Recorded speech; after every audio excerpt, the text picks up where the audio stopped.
Good morning once again. Thank you so much for joining. We'll be starting in some time. As soon as we have our speaker ready, we'll be starting the session as per schedule. Thank you.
Good morning and welcome to the second day of the two-day national workshop on comprehending quality aspects in NAAC accreditation process, organized by the Internal Quality Authority of NHCE, sponsored by National Assessment and Accreditation Council, Bangalore. I, Pirzat Anzar Azmat, on behalf of New Horizon College of Engineering, thank you all for joining us on the second day of the workshop and making it a success. So, our first session today is on faculty capacity building and progression, and I'm happy to introduce and invite Dr. B. Saroja for handling this session. Dr. Saroja is currently working as a professor in HOD, Department of Electronics and Communications Engineering, Siddhartha Institute of Science and Technology, Bangalore. She has more than 16 years of experience in teaching and was recognized by the UGC for her lectureship in 2012. She has numerous academic administration certificates in a variety of engineering colleges and is also a member of various professional bodies. Dr. Saroja specializes her research in areas like communication systems, image processing, wireless sensors, and VLSI. And her work has been indexed by Scopus and UGC indexed in addition to various IPRs being in her name as well. It is our privilege to welcome Dr. Saroja with us today. Over to you, ma'am. I welcome you and invite you to proceed.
Good morning to everyone. So it's a very happy good morning to all, and it's a great honor to be a part of a two-day workshop on comprehending quality aspects in NAAC accreditation process. And I would like to thank all of one who have given me this chance to be presenting over to you. And today, my session is on faculty capacity building and progression.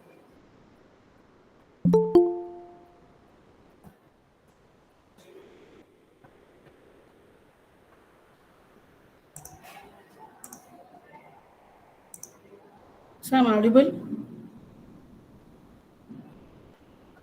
Yes, ma'am, you're audible.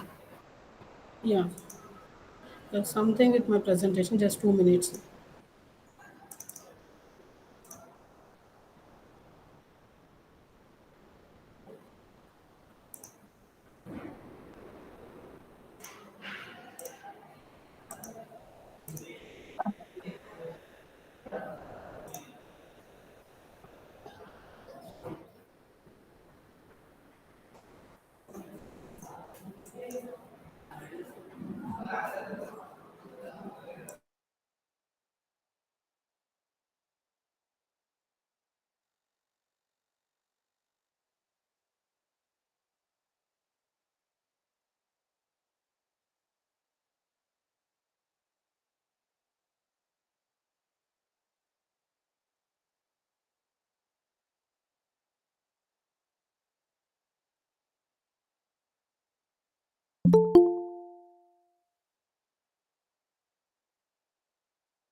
Yeah, my slide is visible.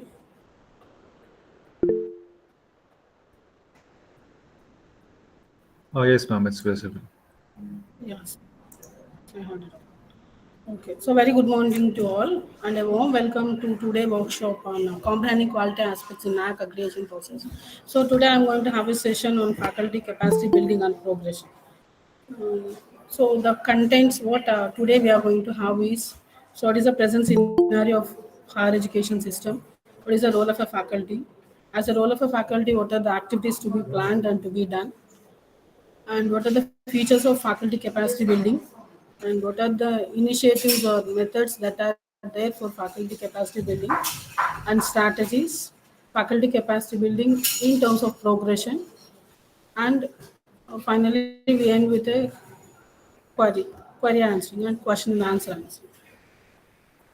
So as we all aware that higher education system has a very important role in our education system in India.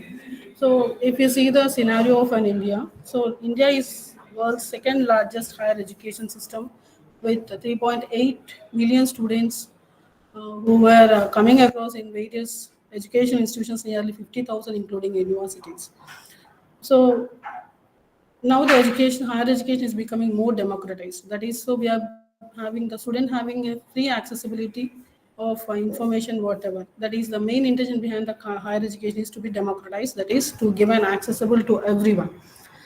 For making of this accessibility as a faculty on role, so we should use the technology in an expandable way. So to make our educational offerings to the learners in a better way. So that is the intention behind of this faculty capacity building. And if you see the current limitations, or we can say that what are the problems that an higher education system is facing is, so we have an adequate growth of higher education institutions. And in that institutions also there are less emphasizing in development of cognitive skills and learning outcomes. And most of the education institutions have an particularly less or a limited access of socio-economically, and few higher education institutions may have a teach in local language also will be a problem.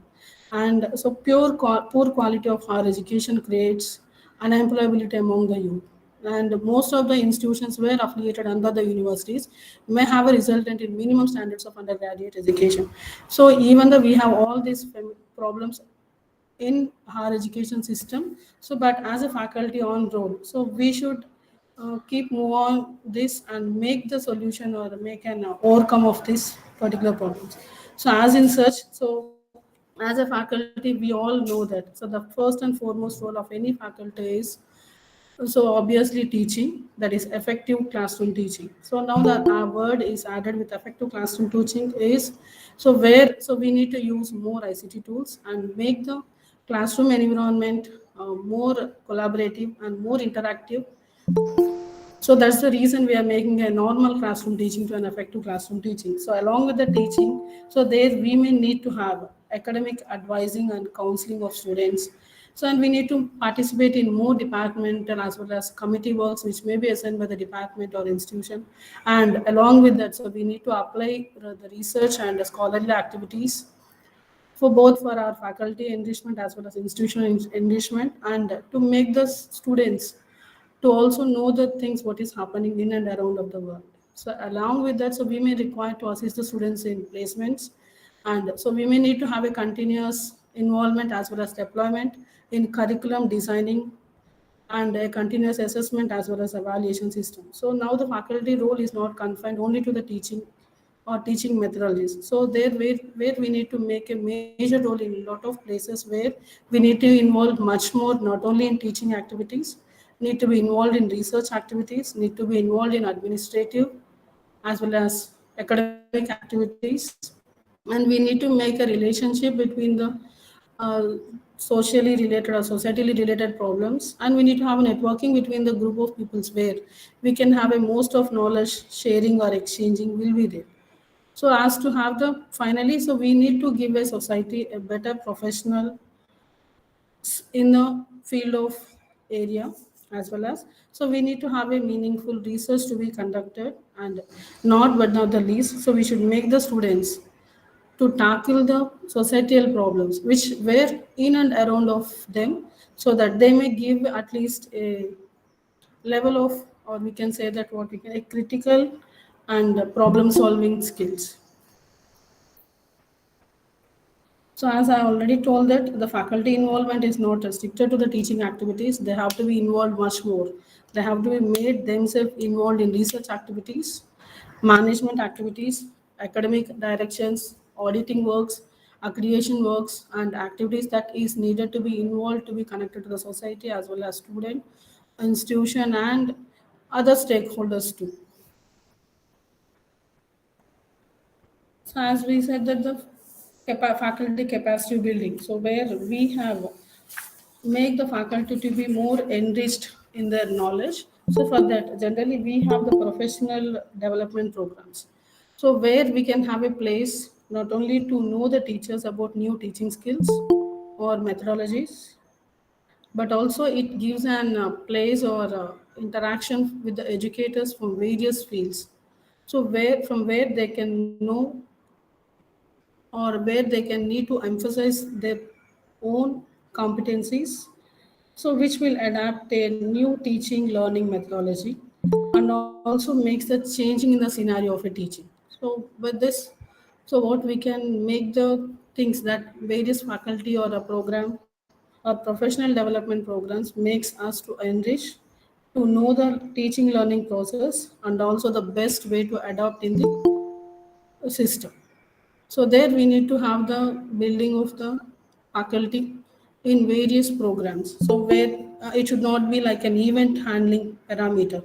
It should be like a continuous parameter where we need to enrich ourselves and need to educate ourselves to make the best to the learners. That is the finally the outcome of the system will be the best outgoing or best outcome will be the learner centric scenario only. So in order to provide that, so we need to have the faculty development programs or professional development programs, and so many more are need to be involved. So as a part of that, so the teacher has to make its role in a continuous fashion from a teaching level to the administrative level, including. So if you make the faculty capacity building and progression, so broadly, it can be classified into basic way of four things. The first and foremost things everyone knows that teaching and learning. And the second one is obviously we need to enrich ourselves in research and innovation so that it makes the upgradation of our own individual as well as the stakeholders and provide a pride or a ride of the institutions. And so networking will provide the interconnectivity with various people who have the knowledge sharing. And so obviously we need to have involving our skills in administrative works too. So if you take the teaching and learning, so there where we have to improve our teaching skills. So obviously we need to improve a classroom teaching. So as of now, so earlier the teaching was so which was subject oriented learning scenario or mechanism. So now the teaching is entirely make a move or a make a drift from a subject oriented learning scenario into a skill based learning scenario. So if we see the lot of changes we have been implemented in the teaching learning, so we have been continuously involving and using ICT tools. Obviously, most of the educational institutions are now having ICT tools implemented or involved in the curriculum and in the institution too. And in order to have that, so there are a lot of approaches were being implemented by individual teacher or a faculty to make the learner to be more involved as well as more attractive towards the knowledge that it has been shared by the teacher. So as if you go for a particular approaches that an higher education system is having, there are five pedagogical approaches. As we already know that these are all not only involved for the student centric but also required in the teaching and learning in NAC.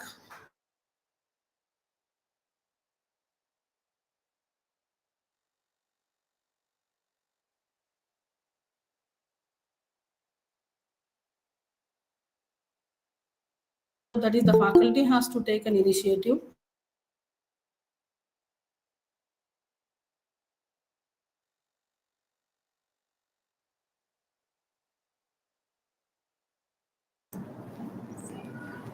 Yeah, ma'am, your voice is breaking.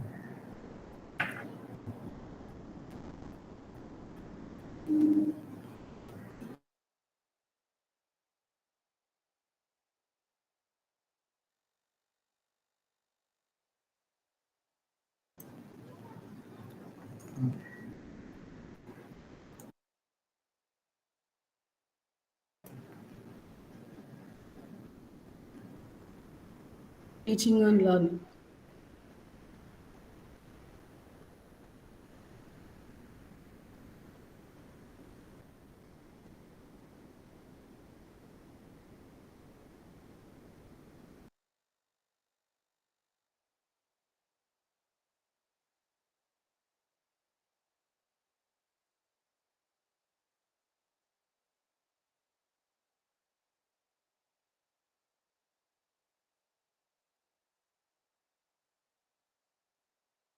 That particular thing. So there are There seems to be a network issue with Mama's voice. We'll wait for her to reconnect.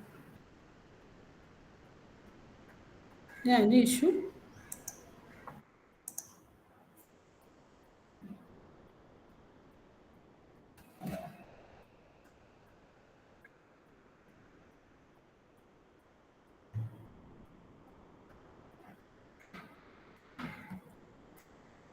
So is everything fine? Shall I move or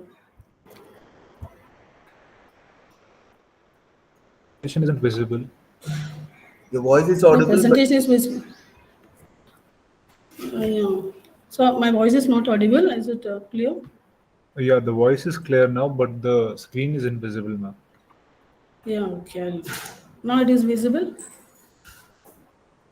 Not yet. Not it. So when it was disappear, Like long back. just 1 or 2 minutes back. Yeah. Okay.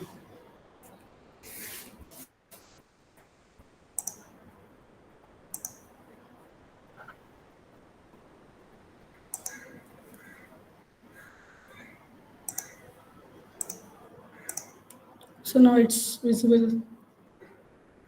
Yes, ma'am. Yeah. So not only the teaching learning, my voice is audible, right, sir? Any issues related to audibility? It's audible No, now. it's When yeah. you were Okay. presenting the eighth slide, the screen stopped. The screen sharing was stopped at slide number Okay. 8. Okay. Okay. Then I'll presume it back. Thank you so much.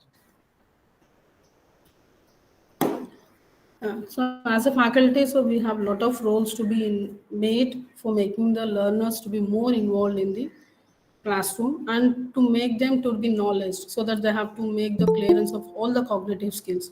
The mainly they have to improve their cognitive thinking and they have to be more involved in problem solving as well as managing and administrative skills too.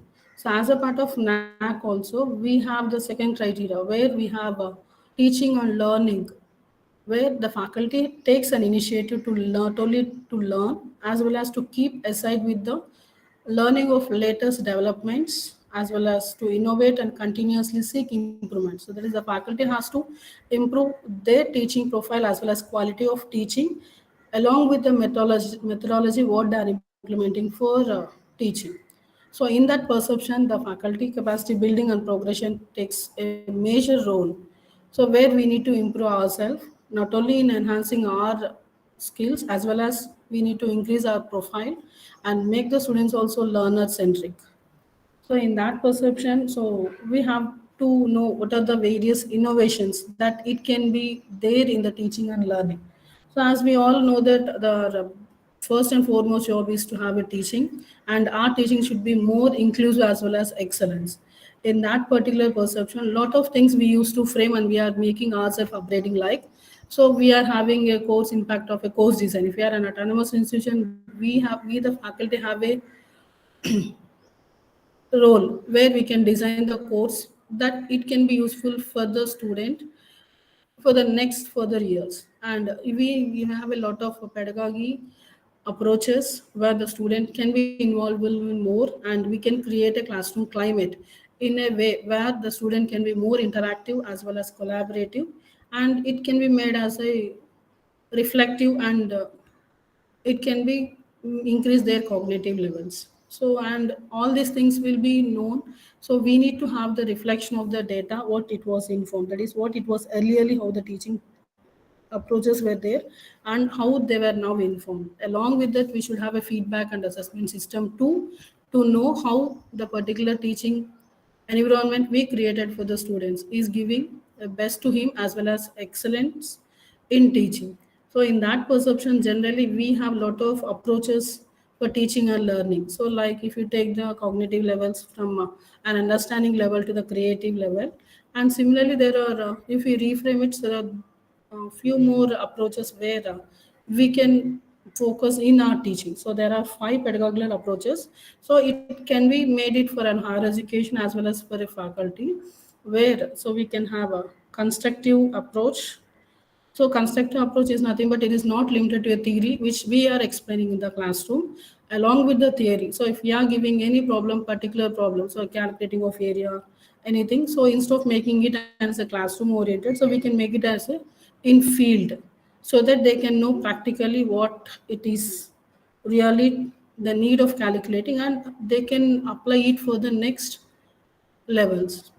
And one more approach we can have it is collaborative learning. So instead of making it as an individual, if you give them a framework or a group or pair of students, so where they can give a particular theory and we make them to think on that particular aspect and we can get rid of a few solutions from people who work together. So in that collaborative approach also we can make the teaching innovation which makes the excellence. And one more approach we can go with is integrative. Integrative is nothing but so where so they have to know what exactly happening over in the society and they can think the problems which coming across around them, and if you make the source of that particular information. Excuse me, ma'am. Sorry to interrupt. Your Yes, slides are not moving. yeah, as of now I didn't move the slides on the same slide only I'm being explaining. With the 8th slide itself I'm explaining, Yes, sorry, ma'am. Please. 10th slide itself I'm there, sir. Yes, yes, sir. And so if you say that integrative learning is nothing but the student have to know so in and around what are the few small problems what they are coming across around, and they need to think critically, think, and they may have a problem solving conceptual things, so that so they can make the approach, the teaching approach, what we are giving to the student will be more established. And so one more approach what we can see is reflective approach. That is nothing but with the past scenario. So what happened in the earlier days. So they may come across with that information also, and they may work it out. So what it can be betterly given now rather than the solution what it has already had. So that also will be starting from the basic source of information what we are providing for a student in a better curriculum what we have designed. And last but not the least, it is an inquiry based learning. So where so it has to be inquired, so he has to know what exactly happening in and around, and it need to have a relation to the society as well as to the education. So in that particular thing, ICT tools. So obviously the best innovation in teaching learning process. So we are already being making the classroom in a different version. That is, so we are making ICT tools like PPT, and so fewer things are we are making the flipped classes also. Instead of every time a teacher taking the classes, so we are making a turn or a chance given to the student to express his ideas what he is having in that particular area. And instead of making it as a teaching and a chalk and board, so we can make some events or topics maybe as a gamification, like we can make the puzzles, or we can provide any quiz type of arrangements also. We can make the classroom more innovative. That is a methodology what we are implementing for the teaching can be made more innovative. And obviously we all know that experimental learning, where we can make the projects to be involved, or it may be made the students to be involved in internships. And so then blended learning, so where they can have both online as well as offline, not only the classes which has been taking over. So we can make the students to learn the virtual labs as well as online platforms where the lot of course material that it has been available for us as well as students also. And actively all this has been involved. So generally, the innovations in the teaching and learning will be more emphasized. Along with this, a teacher also will be knowing all the technologies. That is, a teacher has to also grow along with the learner, where he has to know the new trends as well as new skills, or what we can say that as well as new technologies what we need to involve in the teaching. That and all required for a teacher to give the learner a best information what a learner has to learn to give it back to the society in a particular point. So according now, so up to this, so we have the lot of work, that is we have concentrated only on the basic role of a faculty related to teaching.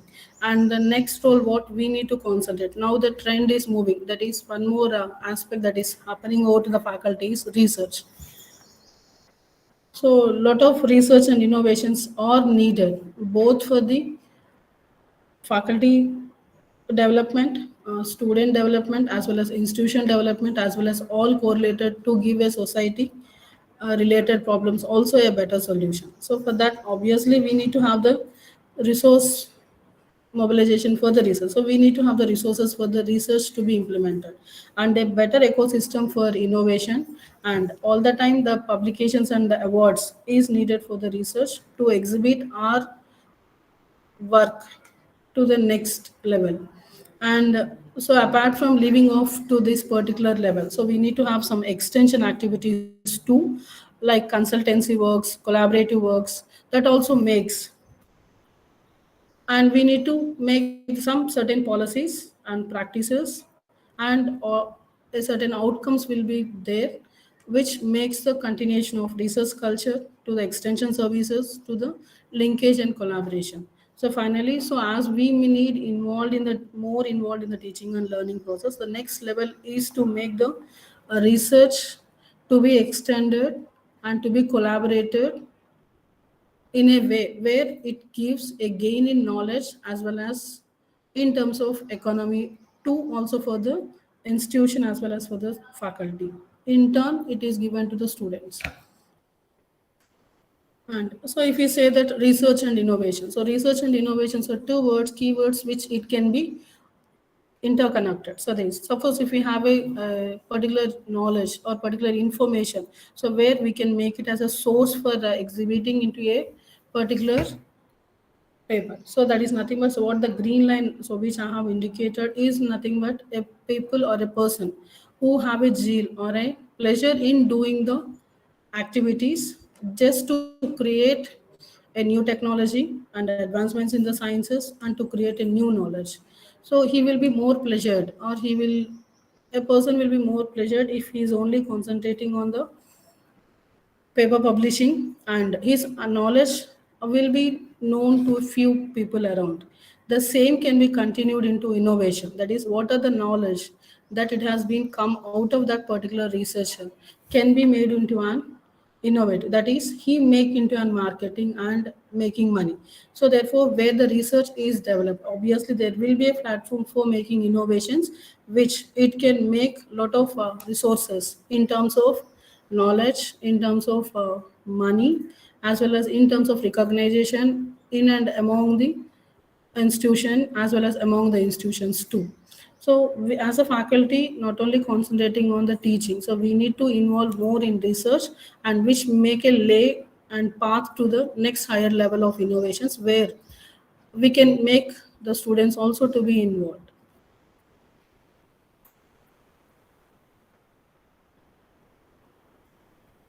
Then coming to the, so if you make the linking of teaching and research, so obviously what are maybe the research or teaching should have the particular experience to the experimentation. That is, we should have an information or knowledge where it has to be move a pathway from four different levels. That is a experience, observation, conceptualization, and experimentation. So finally, what the experimentation leads to either a research or innovation. So finally, so what we are doing is, so we are generally make a source of information either as an academically and requirement of academic part we can leave, or else it can be continued and it can be processed and it can be rethink, either problem solving or critical thinking or logical sequence, or where a faculty and student can be involved in much more, making a particular experiencing value into an experimentation.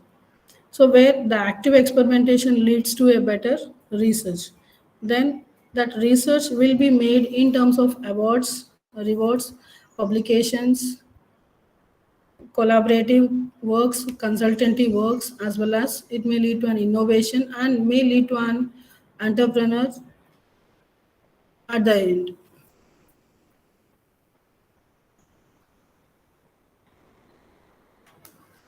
Then, as we said that the research can be limited not only to the technology innovations, as well as we can make it as a non-technology, as well as which make a journey between the process to the product. So in that particular thing, so we need to know the process, what the technology is involved, and what are the various organizations that it is being supported, and various product and service combinations that we had, and finally it should be an R&D based product innovation. So finally the outcome of R&D based product innovation will be an ultimate a product that where the particular source or resource of an information for the research can become out as a product. So finally, we need to make the innovation. That is nothing but the better, in order to have a better understanding of an innovation. The journey will start from a process to the product, where it has been involved with technology and supporting organization, and both product and service combination, and at the end with R&D innovation.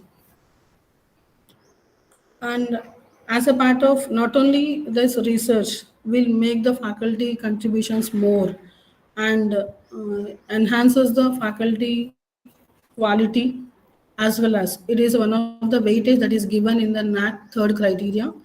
If you see, the entire third criteria is related to research and consultancy, extension activities, and collaborations. So a lot of value or a lot of importance is given for research, so where it will be obviously correlated to the faculty development only. So in that particular thing, if you take all the key parameters in the third criteria are promotion of research and facilities, resource mobilization for research, so ecosystem for innovation, publication and awards, consultancy, extension activities and collaboration. So where the faculty need to be involved. So as we already saw that the faculty role is not ended with the teaching, so he has to be more involved, teaching along with the research. So, as a part of his own upgradation, along with that institutional upgradation like accreditation works, also it is more and more required. And we need to know what are the promotion or research facilities that a particular faculty should have, and what are the various mobilizations or the resources where we can get for the research, and what is the consultancy works. So we need to have a distinguishing between all this. Then it will give an upgradation for the value we are going to get for NAC in third criteria as well as faculty upgradation. So as if you take the promotion of research and facilities. So first, a faculty should be provided a particular environment as well as the resources where the research can be happily went on well. That is, so we should have some research journals provided to the institution, and we need to have some seed money concept and research incentives also to be made available for the students so that they can utilize and make themselves involved and improved. And the institution also should encourage and promote the research culture in the institution, and it should make multidisciplinarily too. That is, among the departments also we can have a collaboration we can hold. The faculty, those who are really involved in the research. So one of the parameters guiding of the research where so we can get few more publication track record. So for them also it has to be recognized and provided. And we should have some metrics or we should have some research complaint metrics should be measured for a faculty research. That is, what is the citation index, impact factor, H index, and so on. So that which measures the quality of the research that a particular faculty is having. And so an institution should have a code of ethics, that is official code of ethics, that is, so they should have a continuous checking of the plagiarism of the research to avoid the malpractices and unwanted things that it happens. Research and innovation. So research mobilization for research. So that is, so where we can have the resources mobilization. So we should have an interconnect with the government. There are various projects that it will be there for the government and non-aided also for funding agencies. So where they can be filed patent and they can be then commercialized. So wherever this has been involved, the intensives also should be given for the faculty. So that is a significant number of research articles should be there, and all the research contributions that it has been carried out by the faculty can be published on the institutional magazines and proceedings so that so it will be well known to other people. And that institution also should encourage to undertake the inter as well as intra-departmental disciplinary research collaboration works and industry related works. Excuse me, as I'm audible.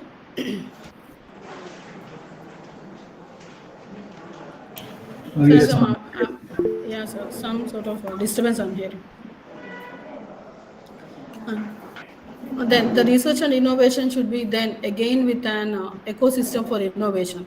So there should be a best practices for IPR, that is intellectual property rights, and more awareness should be given to the faculty, and the institution should provide a platform for conducting various workshops, seminars, so that they can know the what is the ecosystem that it has been there for the making their idea into innovation.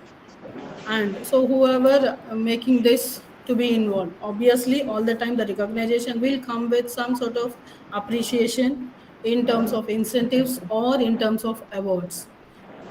So where the research idea can be made into an prototype and then into an innovation where it can be commercialized and can generate an economy to the institute. Then next, coming to the research publications. So the quality research, so where it is really required for the society as well as industry as well as where the places, the research should be involved in the discoveries of both doctoral as well as non-doctoral or postdoctoral people. And so research through media, quality of teaching or learning. That is, we need to find the various research areas through various projects that it has been enhanced in the quality of teaching and learning.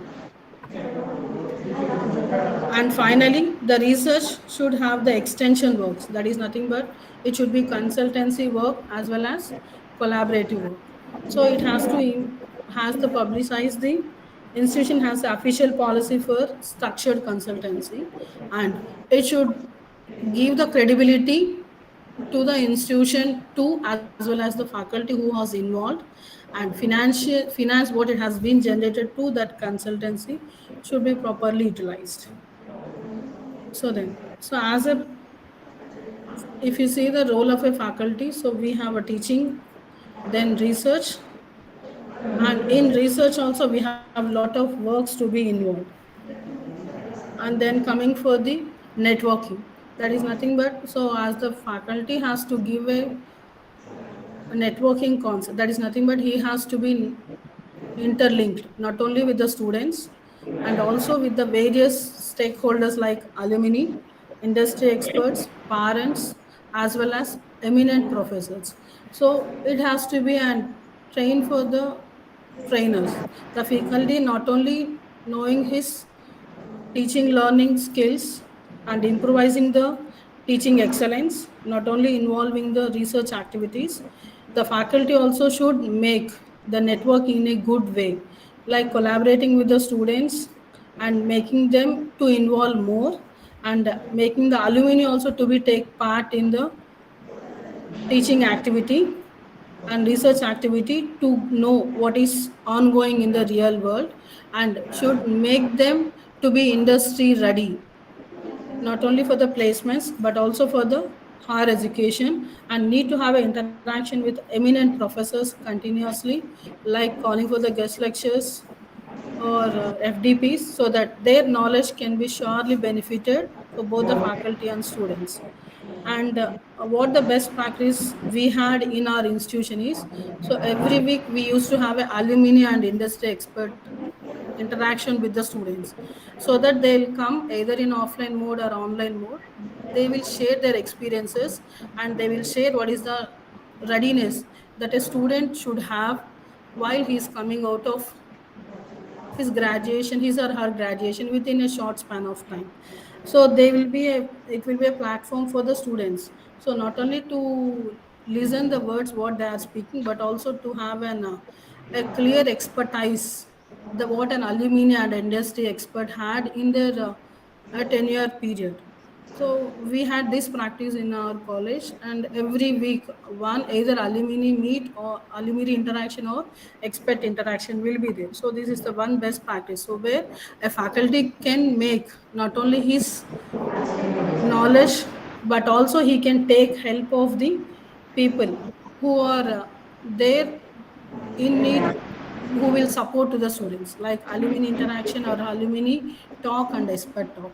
So with this, so we can have a networking can be built, so that we can make the students to be learn more and more for the development of the student activities.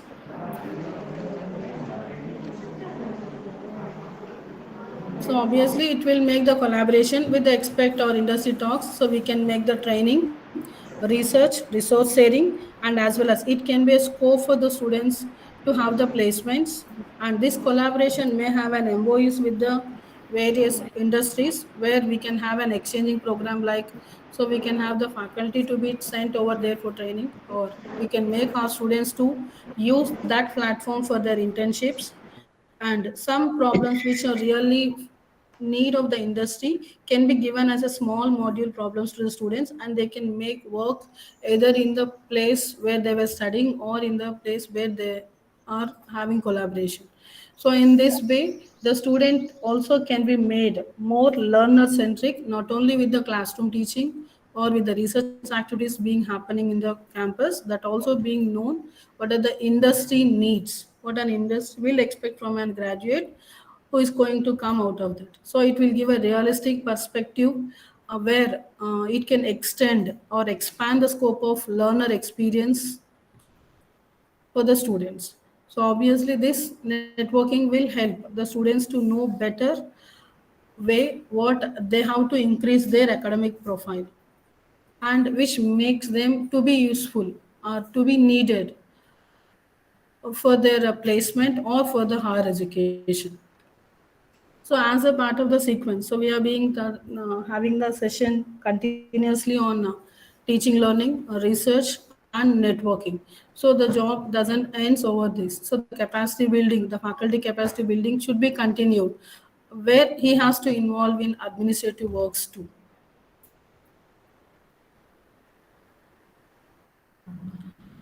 So that is the faculty or students are really involved more and more in administrative works. Like, so he has to take part in policy making. That is, what are the things, general awareness things what an institution should have, and what are the day-to-day operations that has to be implemented. And faculty also need to take part in strategic planning for success of department as well as institution, and they have to take a timely own decision or own works for the betterment of institution as well as department. And he has to take every opportunity that is coming to the faculty to make it as an opportunity to prove himself as well as to learn more and more.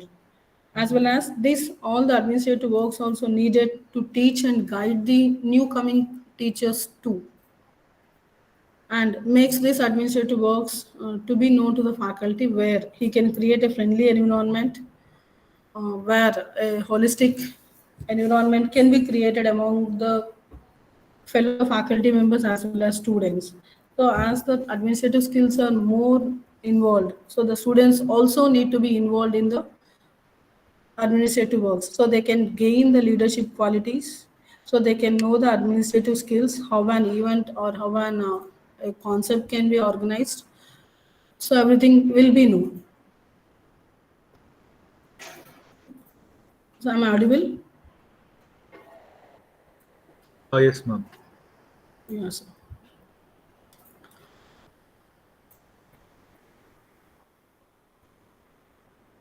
So we are going to come to an end of our session.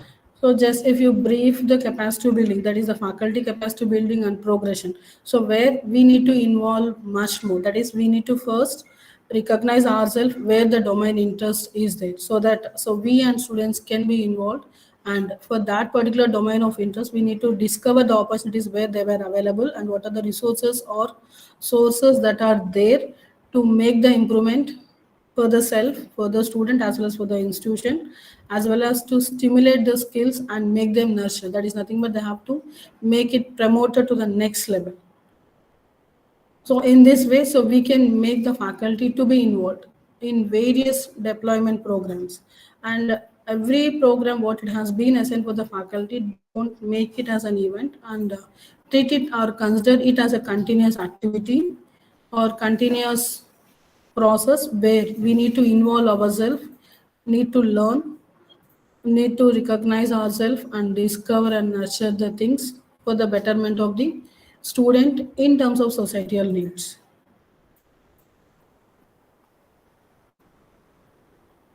And finally, if you see the faculty capacity building and progression ecosystem, so here we have made the entire system. So if we take into the first half of the thing, so where, so all the training needs, course and program development. So faculty are involved in creating their own curriculum, are involved in documentation and syllabus planning, objectives, and delivering modes, evaluation mechanism, feedback system, everything in accordance with the industry. So by taking the inputs from them also, we are making our course development, our program development in a better way. So but that doesn't ends with the matter. So it has to be made in another extension way. That is, everywhere we need to learn, student has to be trained, and that particular thing has to be finally evaluated and assessed. That is nothing but train the trainers. So faculty need to be trained, so like they have to be trained in usage of making the usage of ICT tools, making the usage of various attending programs, And so various problem solving methodologies, and the students should be more involved by giving case studies, assignments, or advanced assignments and worksheets where the problems can be made. And the students also need to be trained, so where it can be provided with the learners material, that is material prepared by the faculty, and workbooks and any project specifications, any mini project or major project are to be done, it is to be done, and additional resources like various motivational words where he can make himself to be participated to the outside world, to be participated in project expo or any technical and non-technical events where he can have his own inter as well as interpersonal development skills can be enriched. All these needs are very much important for a student to make him in a better place, either in a placement way or in an higher education manner. And these are the things what an industry is requires. So he has to know the well about the technology, what it has been changing in and out time, that is in and within a specified time, as well as so they have to know clearly what the technologies they have to come forward and to learn. And obviously evaluation and assessment system where so it has to be linked either in terms of knowledge as in terms of certification, but finally it may link or make the bridge for placement as well as for our education, or in order to have a domain specific area where they can have a settled.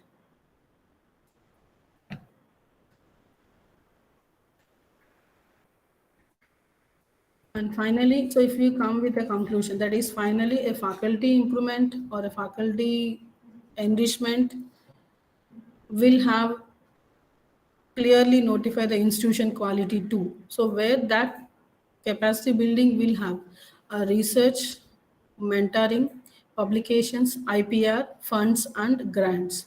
So this can be made very clearly or can be known in a particular way where the faculty has to move his skills, both adapting the ICT schools, enriching new skills, like knowing about the new advancements or new technologies that is happening over, and so have a better networking to all the particular peer stakeholders to make the knowledge or to know the experiences or to adopt the new curriculum changes to based on their feedback, and to be involved in administrative works and where it has maintains a good relationship, that is nothing but which makes the student to the readily available further solutions to be given to the societal problems.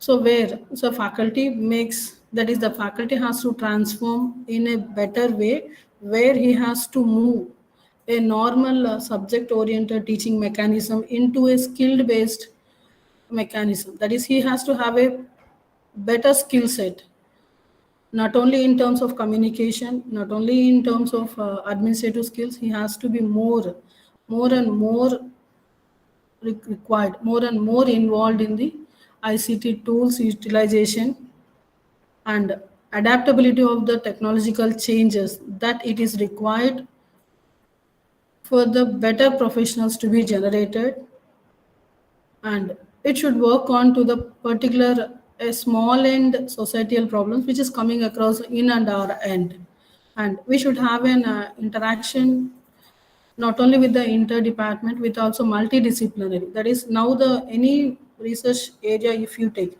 it doesn't ends with a single technology or single discipline or single program. So if you want to make anything which the problem which come across in the medical field, so it has to be known with the engineering graduate along with the biomedical or a medical engineering students too to find a solution. So where we need to have a collaboration with multidisciplinary platforms also, so where it can provide a more chances for collaborative and consultancy works. And now the research is more impact on multidisciplinary activities rather than the individual discipline, because if you take farming or if you take any medical applications any applications, it is not ending with a single administration. So that's the thing, the ecosystem, that educational ecosystem should have the flexibility to interact and to get the research area or the research people to be connected with interdisciplinary members as well as multidisciplinary members. So that makes the enhancements with the institutional quality. That is, the role of faculty has to be more and more where the institutional quality will be measured. The outcome is nothing but how the engineers are we are presenting to the society, up to what extent they are giving their solution to the society. And the capacity building for a faculty, that is the programs, whatever the things we are providing for the faculty in terms of teaching aids, in terms of research resources, in terms of incentives, or what are the activity we are being planning for the capacity building for the faculty. It should not be a time activity or it should not be a one-time activity, but it should be rather going on one. So that is, it should be continuous only, then only the faculty progression can be enhanced or increased. So if we the faculty have a great role or changing our making our role from a transformation stage to execution stage for the students, obviously it will give a great impact and great change to the society. So wishing you all the best. So I'm concluding my session with thank you. Please. So can you have any? So if we the faculty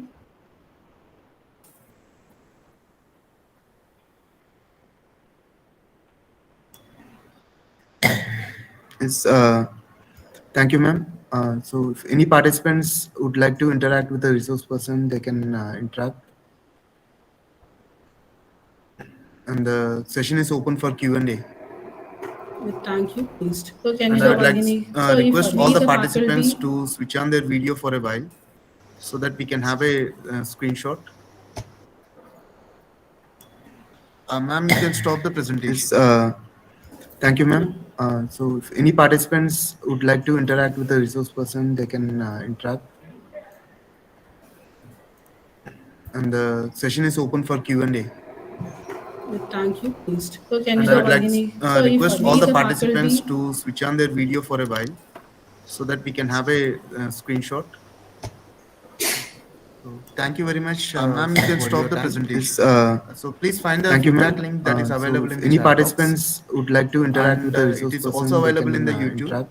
So if any participant has missed out any part, And so the they can, session is open for Q&A. refer the YouTube link. thank you. Please. So can And you I have would like any? to So if request we all the the participants faculty to switch on their video for a while so any that we can questionnaire have is a there, so we can take up. Otherwise, we'll end the session. Is thank it you very fine, ma'am? much, Ma'am, you can for stop your the time. presentation. Yes, So please find the thank you, feedback ma'am. link that is So available if in the any chat box. participants would like to interact with And the resource it is person, also they available can, in the YouTube. interact. Saraja, ma'am, is it fine? Participant has missed out any part, any And the query, can session is open for Q&A. refer the YouTube link. thank you. Please. So can And you I have would like any? to So if request we all the the participants faculty to switch on their video for a while so any that we can questionnaire have is a there, so we can screenshot. take up. Otherwise, we'll end the session. Is thank it you very fine, ma'am? much, Ma'am, you can for stop your the time. presentation. Yes, So please find the thank you, feedback ma'am. link that is So available if in any the chat box. participants would like to interact with the And resource it is person, also they available can, in the YouTube. interact. Saraja, ma'am, is it fine? Participant has missed out any part, any And query, the can session is open for Q&A. refer the YouTube link. thank you. Please. So can And you I have would like any? to So if request we all the the participants faculty to switch on their video for a while so any that we can questionnaire have is a there, so we can screenshot. take Yeah, up. thank you very Otherwise, much. we'll end the session.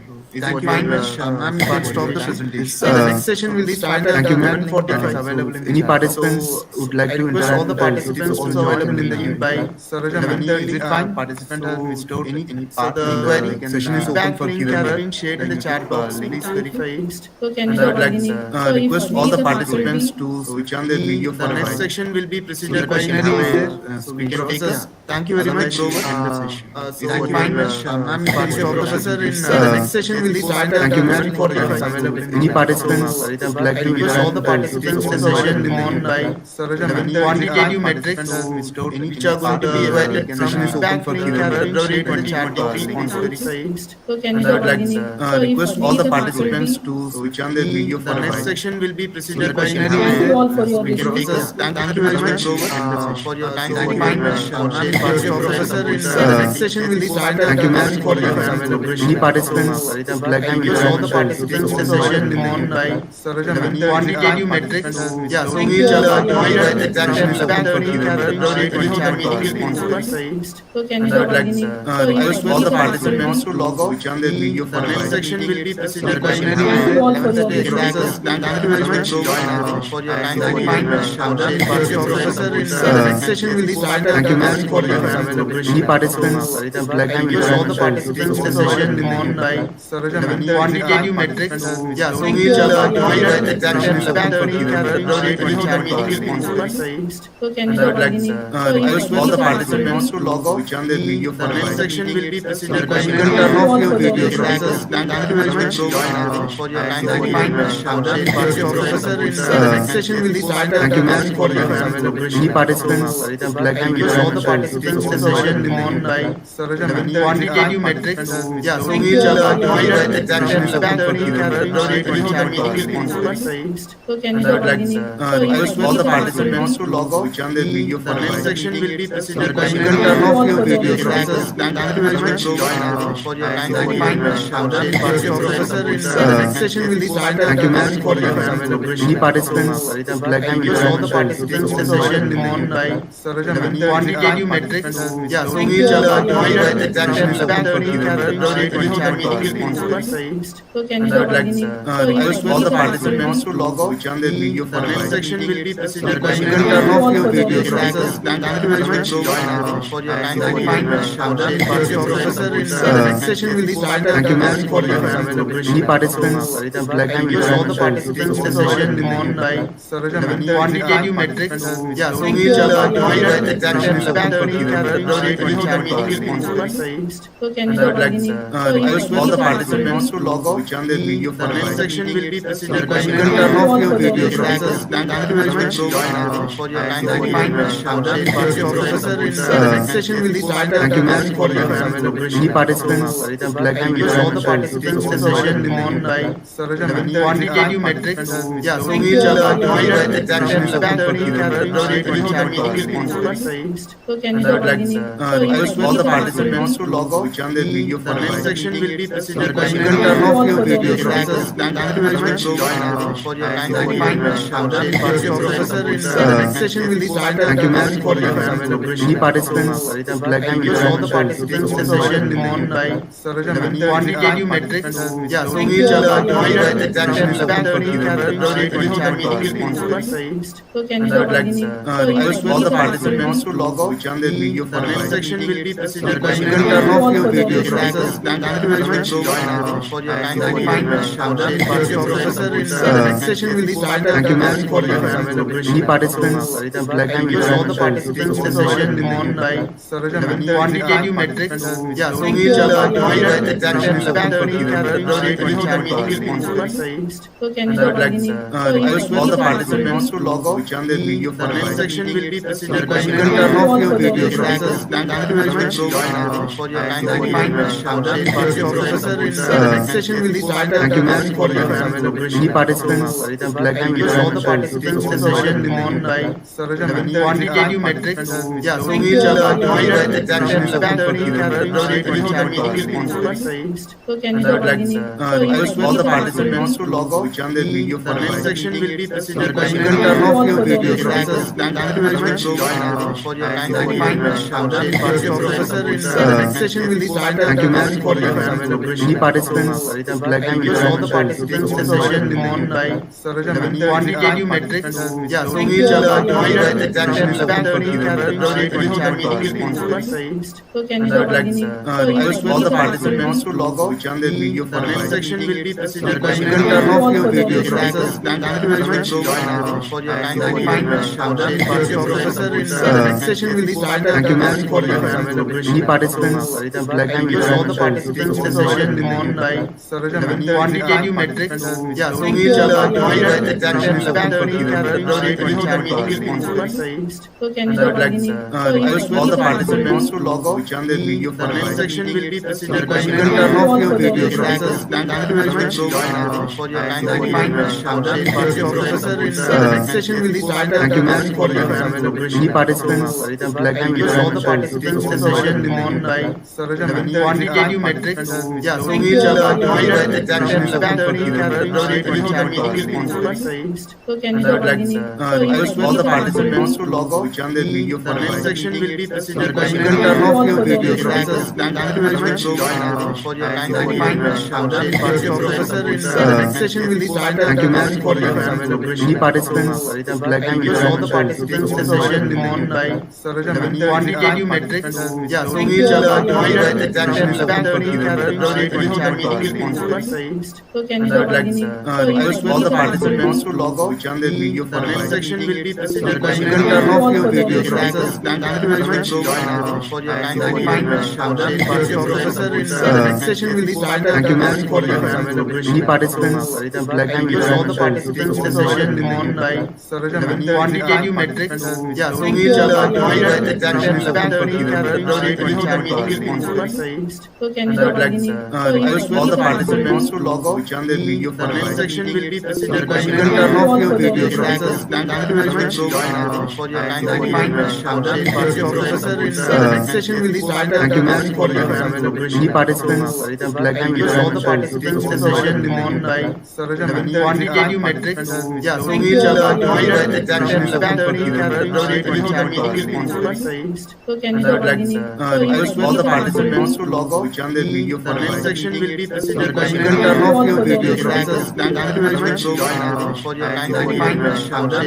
Professor, the next session will be started. Thank you, ma'am. For your family. Any participants would like to Thank you all the interact? participants. The session on by quantitative metrics. Yeah, so we define the transaction is open for February 2020. So can you I go would like beginning? request all the participants to log out. The next section will be presented by Turn off your video process. Thank you very much for your time. Professor, the next session will be started. Thank you, ma'am. For your family. Any participants would like to Thank you all the interact? participants. The session on by quantitative metrics. Yeah, so we define the transaction is open for February 2020. So can you I go would like beginning? request all the participants to log out. The next section will be presented by Turn off your video process. Thank you very much for your time. Professor, the next session will be started. Thank you, ma'am. For your family. Any participants would like to Thank you all the interact? participants. The session on by quantitative metrics. Yeah, so we define the transaction is open for February 2020. So can you I go would like beginning? request all the participants to log out. The next section will be presented by Turn off your video process. Thank you very much for your time. Professor, the next session will be started. Thank you, ma'am. For your family. Any participants would like to Thank you all the interact? participants. The session on by quantitative metrics. Yeah, so we define the transaction is open for February 2020. So can you I go would like beginning? request all the participants to log out. The next section will be presented by Turn off your video process. Thank you very much for your time. Professor, the next session will be started. Thank you, ma'am. For your family. Any participants would like to Thank you all the interact? participants. The session on by quantitative metrics. Yeah, so we define the transaction is open for February 2020. So can you I go would like beginning? request all the participants to log out. The next section will be presented by Turn off your video process. Thank you very much for your time. Professor, the next session will be started. Thank you, ma'am. For your family. Any participants would like to Thank you all the interact? participants. The session on by quantitative metrics. Yeah, so we define the transaction is open for February 2020. I would like request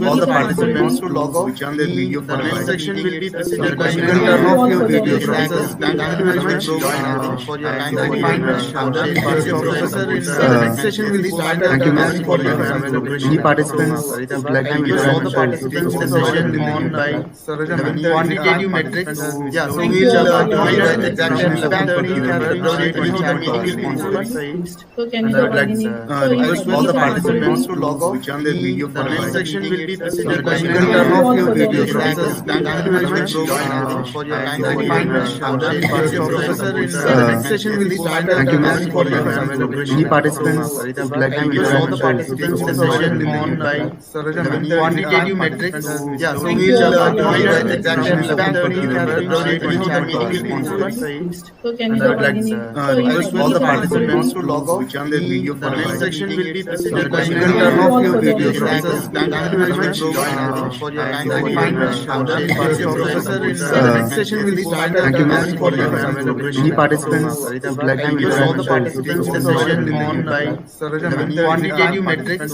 Yeah, so we will join at exactly 11:30 February 2020. So can And I would like request all the participants to log off. which on their video. The next section will be presented by Second turn off your video. Thank you very much for your kind professor. The next session will be started. Thank you, ma'am, for your any participants would like to Thank you to all the interact participants. The session on by quantitative metrics.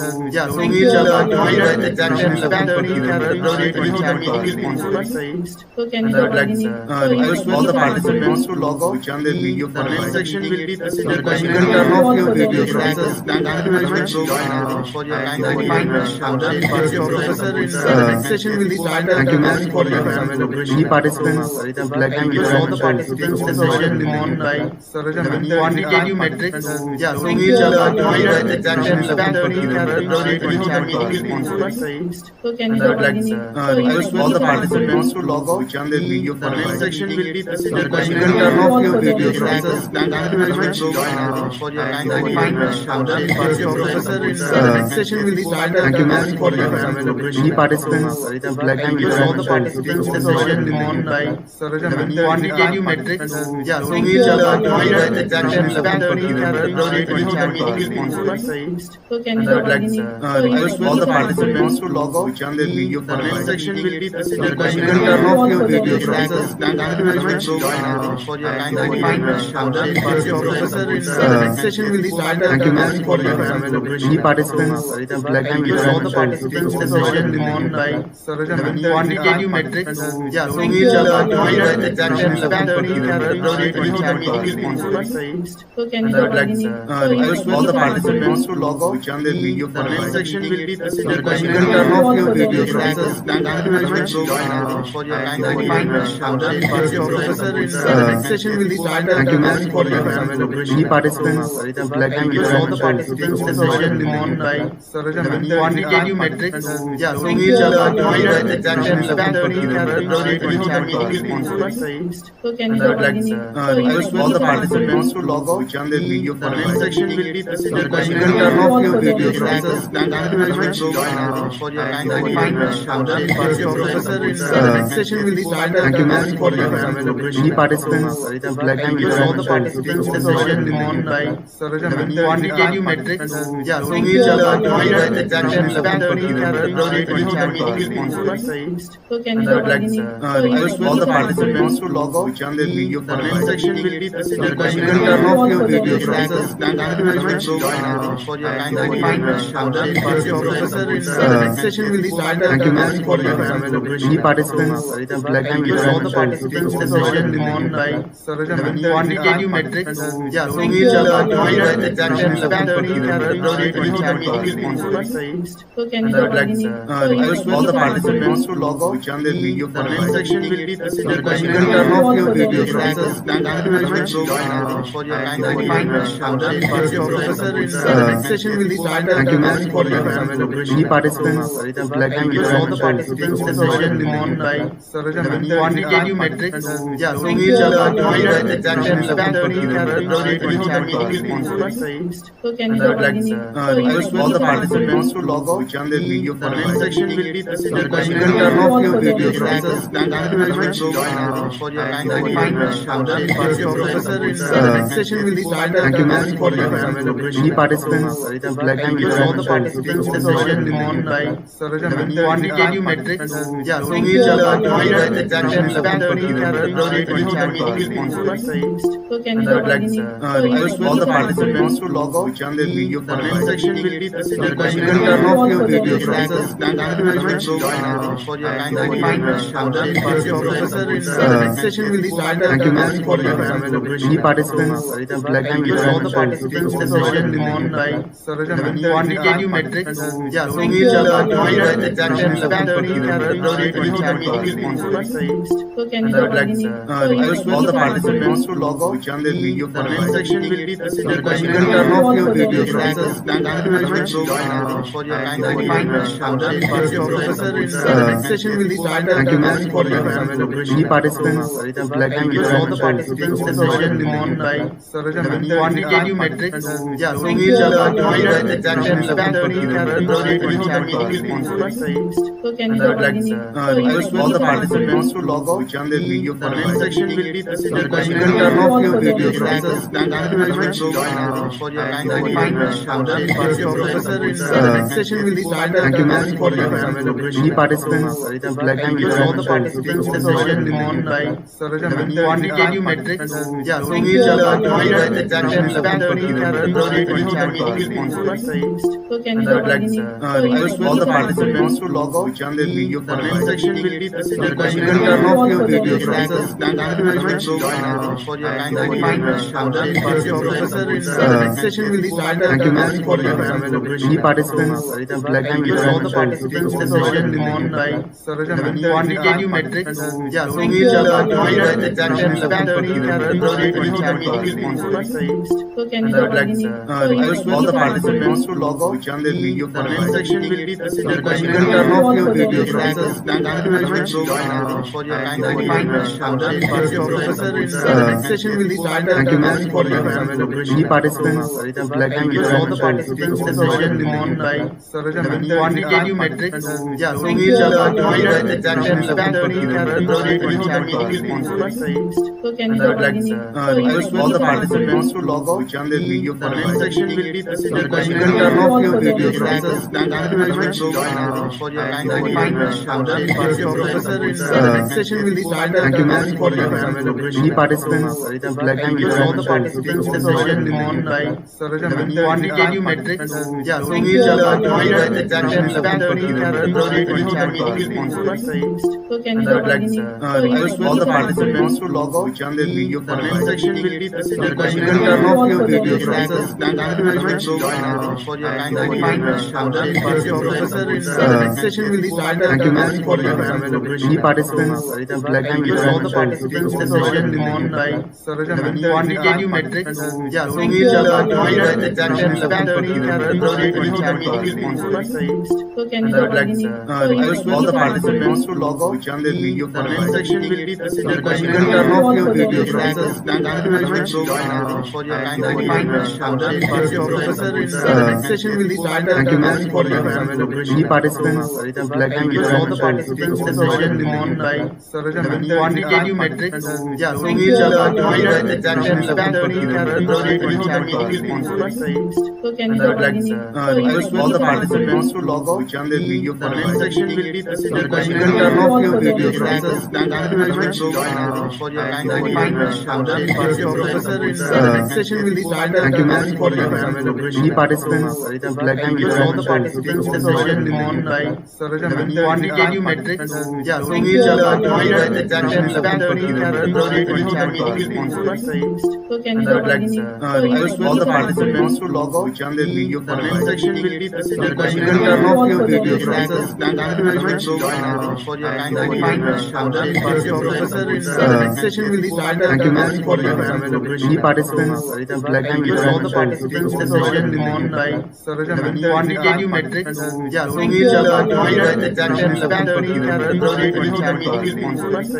So can you Request all the participants to log out. Which on their video The comment section will be presented by You can turn off your video process. Thank you very much for your time. Professor, in the next session will be started. Thank you, ma'am. For your elaboration. Any participants would like to Thank you all the interact? participants in the session on by quantitative metrics. Yeah, so we are going at exactly 7:30. So can you Request all the participants to log out. Which on their video The comment section will be presented by You can turn off your video process. Thank you very much for your time. Professor, in the next session will be started. Thank you, ma'am. For your elaboration. Any participants would like to Thank you all the interact? participants in the session on by quantitative metrics. Yeah, so we are going at exactly 7:30. So can you Request all the participants to log out. Which on their video The comment section will be presented by You can turn off your video process. Thank you very much much for your time. Professor, the next session will start. Thank you, ma'am. For your elaboration. Any participants would like to All the interact? participants session on by quantitative metrics. Yeah, so we will join the examination 11:30 February 2020. So can you I would like Request all the participants to log out. on their video The next section will be the question and Turn answer off your of video. Thank you very much for your time. Professor, the next session will start. Thank you, ma'am. For your elaboration. Any participants would like to Request all the interact? participants session on by quantitative metrics. Yeah, so we will join the examination 11:30 February 2020. So can you I would like Request all the participants to log out. on their video. The next section will be the question and Turn answer. off your video. Thank you very much for your time. Professor, the next session will start. Thank you, ma'am. For your elaboration. Any participants would like to Request all the interact? participants session on by quantitative metrics.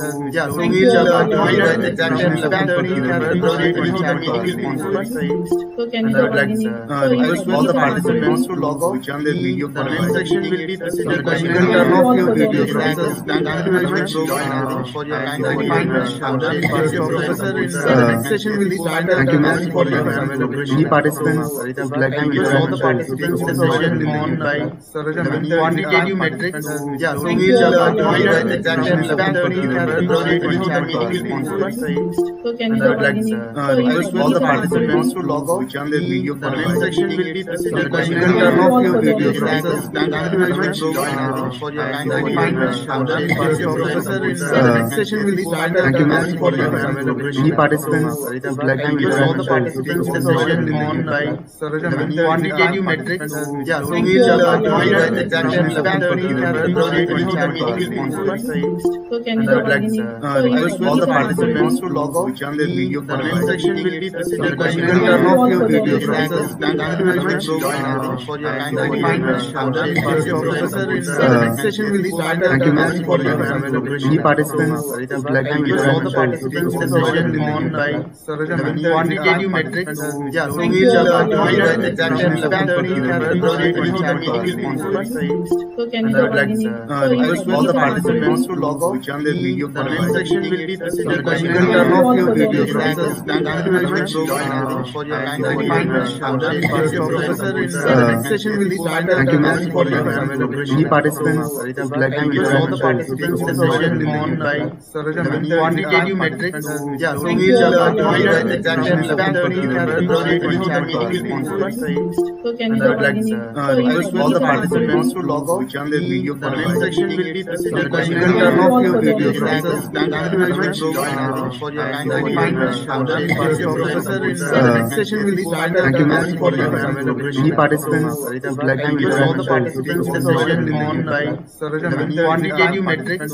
Yeah, so we will join the examination 11:30 February 2020. So can you I would like Request all the participants to log out. on their video. The next section will be the question and Turn off your video. Thank you very much for your time. Professor, the next session will start. Thank you, ma'am. For your elaboration. Any participants would like to Request all the interact? participants session on by quantitative metrics. Yeah, so we will join the examination 11:30 February 2020. So can I would like Request all the participants to log out. on their video. The next section will be the question and Turn off your video. Thank you very much for your time. Professor, the next session will start. Thank you, ma'am. For your elaboration. Any participants would like to Request all the interact? participants session on by quantitative metrics. Yeah, so we will join the examination 11:30 February 2020. So can you I would like Request all the participants to log out. on their video. The next section will be the question and Turn off your video. Thank you very much for your time. Professor, the next session will start. Thank you, ma'am. For your elaboration. Any participants would like to Request all the interact? participants session on by quantitative metrics. Yeah, so we will join the examination 11:30 February 2020. So can you I would like Request all the participants to log out. on their video. The next section will be the question and Turn off your video. Thank you very much for your time. Professor, the next session will start. Thank you, ma'am. Any participants would like to interact with the resource person, on by quantitative metrics. Yeah, so we will join exactly 30th February 2025. So can you Request all the participants to log out. The comment section will be presented by you can turn off your video process. Thank you very much for your kind professor. Next session will be started. Thank you, ma'am. Any participants would like to All the interact with the participants resource session person, on by quantitative metrics.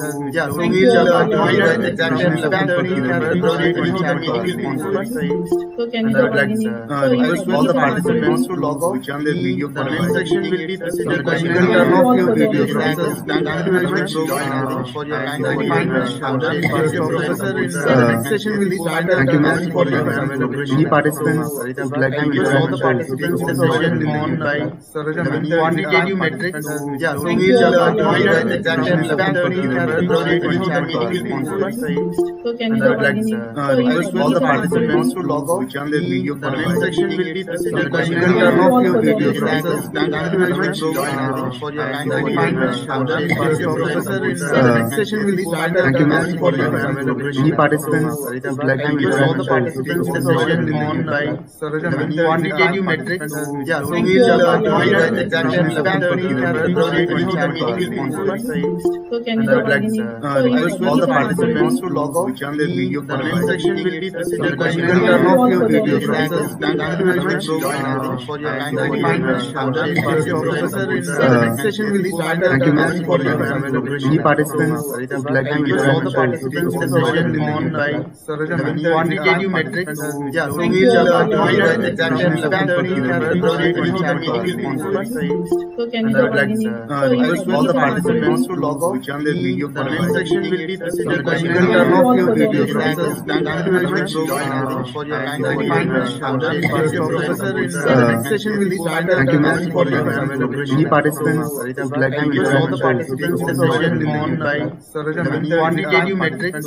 Yeah, so we will join exactly 30th February 2025. so can you Request all the participants to log out. The comment section will be presented by you can turn off your video process. Thank you very much for your kind professor. Next session will be started. Thank you, ma'am. Any participants would like to All interact the with the participants resource session person, on by quantitative metrics. Yeah, so we will join exactly 30th February 2025. so can you Request all the participants to log out. The comment section will be presented by you can turn off your video process. Thank you very much for your kind professor. Next session will be started. Thank you, ma'am. Any participants would like to All interact the with the participants resource session person, on by quantitative metrics. Yeah, so we will join exactly 30th February 2025. so can you Request all the participants to log out. The comment section will be presented by you can turn off your video process. Thank you very much for your kind professor. Next session will be started. Thank you, ma'am. Any participants would like to All interact the with the participants resource session person, on by quantitative metrics. Yeah, so we will join exactly 30th February 2025. so can you Request all the participants to log out. The comment section will be presented by you can turn off your video process. Thank you very much for your kind professor. Next session will be started. Thank you, ma'am. Any participants would like to All interact the with the participants resource session person, on by quantitative metrics. Yeah, so we will join exactly 30th February 2025. so can you Request all the participants to log out. The comment section will be presented by you can turn off your video process. Thank you very much for your kind professor. Next session will be started. Thank you, ma'am. Any participants would like to All interact the with the participants resource session person, on by quantitative metrics. Yeah, so we will join exactly 30th February 2025. so can you Request all the participants to log out. The comment section will be presented by you can turn off your video process. Thank you very much for your kind professor. Next session will be started. Thank you, ma'am. Any participants would like to All interact the with the participants resource person, session on by quantitative metrics, yeah, so Thank we you, will Abhay. provide example in February 2025. So can you And I go would like again? request all the participants to log out. The comment section will be presented by Thank you all for the Thank you very much for your kind professor. In the next session will be started. Thank you, ma'am. For your Any participants would like to Thank you all the interact? participants to join on by quantitative metrics. Yeah, so Thank we you, will Abhay. provide example in February 2025. So can you And I go would like again? request all the participants to log out. The comment section will be presented by Thank you all for the Thank you very much for your kind professor. In the next session will be started. Thank you, ma'am. For your Any participants would like to Thank you all the interact? participants to join on by quantitative metrics. Yeah, so Thank we you, will Abhay. provide example in February 2025. So can you And I go would like again? request all the participants to log out. The comment section will be presented by Thank you all for the Thank you very much for your kind professor. In the next session will be started. Thank you, ma'am. For your Any participants would like to Thank you all the interact? participants to join on by quantitative metrics. Yeah, so Thank we you, will Abhay. provide example in February 2025. So can you And I go would like again? request all the participants to log out. The comment section will be presented by Thank you all for the Thank you very much for your kind professor. In the next session will be started. Thank you, ma'am. For your Any participants would like to Thank you all the interact? participants to join on by quantitative metrics. Yeah, so Thank we you, will Abhay. provide example in February 2025. So can you And I go would like again? request all the participants to log out. The comment section will be presented by Thank you all for the Thank you very much for your kind professor. In the next session will be started. Thank you, ma'am. For your Any participants would like to Thank you all the interact? participants to join on by quantitative metrics. Yeah, so Thank we you, will Abhay. provide example in February 2025. So can you And I go would like again? request all the participants to log out. The comment section will be presented by Thank you all for the Thank you very much for your kind professor. In the next session will be started. Thank you, ma'am. For your Any participants would like to Thank you all the interact? participants to join on by quantitative metrics. Yeah, so Thank we you, will Abhay. provide example in February 2025. So can you And I go would like again? request all the participants to log out. The comment section will be presented by Thank you all for the Thank you very much for your kind professor. In the next session will be started. Thank you, ma'am. For your Any participants would like to Thank you all the interact? participants to join on by quantitative metrics. Yeah, so Thank we you, will Abhay. provide example in February 2025. So can you And I go would like again? request all the participants to log out. The comment section will be presented by Thank you all for the Thank you very much for your kind professor. In the next session will be started. Thank you, ma'am. For your Any participants would like to Thank you all the interact? participants to join on by quantitative metrics. Yeah, so Thank we you, will Abhay. provide example in February 2025. So can And you I go would like again? request all the participants to log out. The comment section will be presented by Thank you all for the Thank you very much for your kind professor. In the next session will be started. Thank you, ma'am. For your Any participants would like to Thank you all the interact? participants to join on by quantitative metrics. Yeah, so Thank we you, will Abhay. provide example in February 2025. So can you And I go would like again? request all the participants to log out. The comment section will be presented by Thank you all for the Thank you very much for your kind professor. In the next session will be started. Thank you, ma'am. For your Any participants would like to Thank you all the interact? participants to join on by quantitative metrics. Yeah, so Thank we you, will Abhay. provide example in February 2025. So can And you I go would like again? request all the participants to log out. The comment section will be presented by Thank you all for the Thank you very much for your kind professor. In the next session will be started. Thank you, ma'am. For your Any participants would like to Thank you all the interact? participants to join on by quantitative metrics. Yeah, so Thank we you, will Abhay. provide example in February So can you request all the participants to log out. Which on their video comment section will be the question and turn off your video. Thank you very much for your kind professor. Next session will be started. Thank you, ma'am, for your any participants would like to request all the participants to session on by quantitative metrics.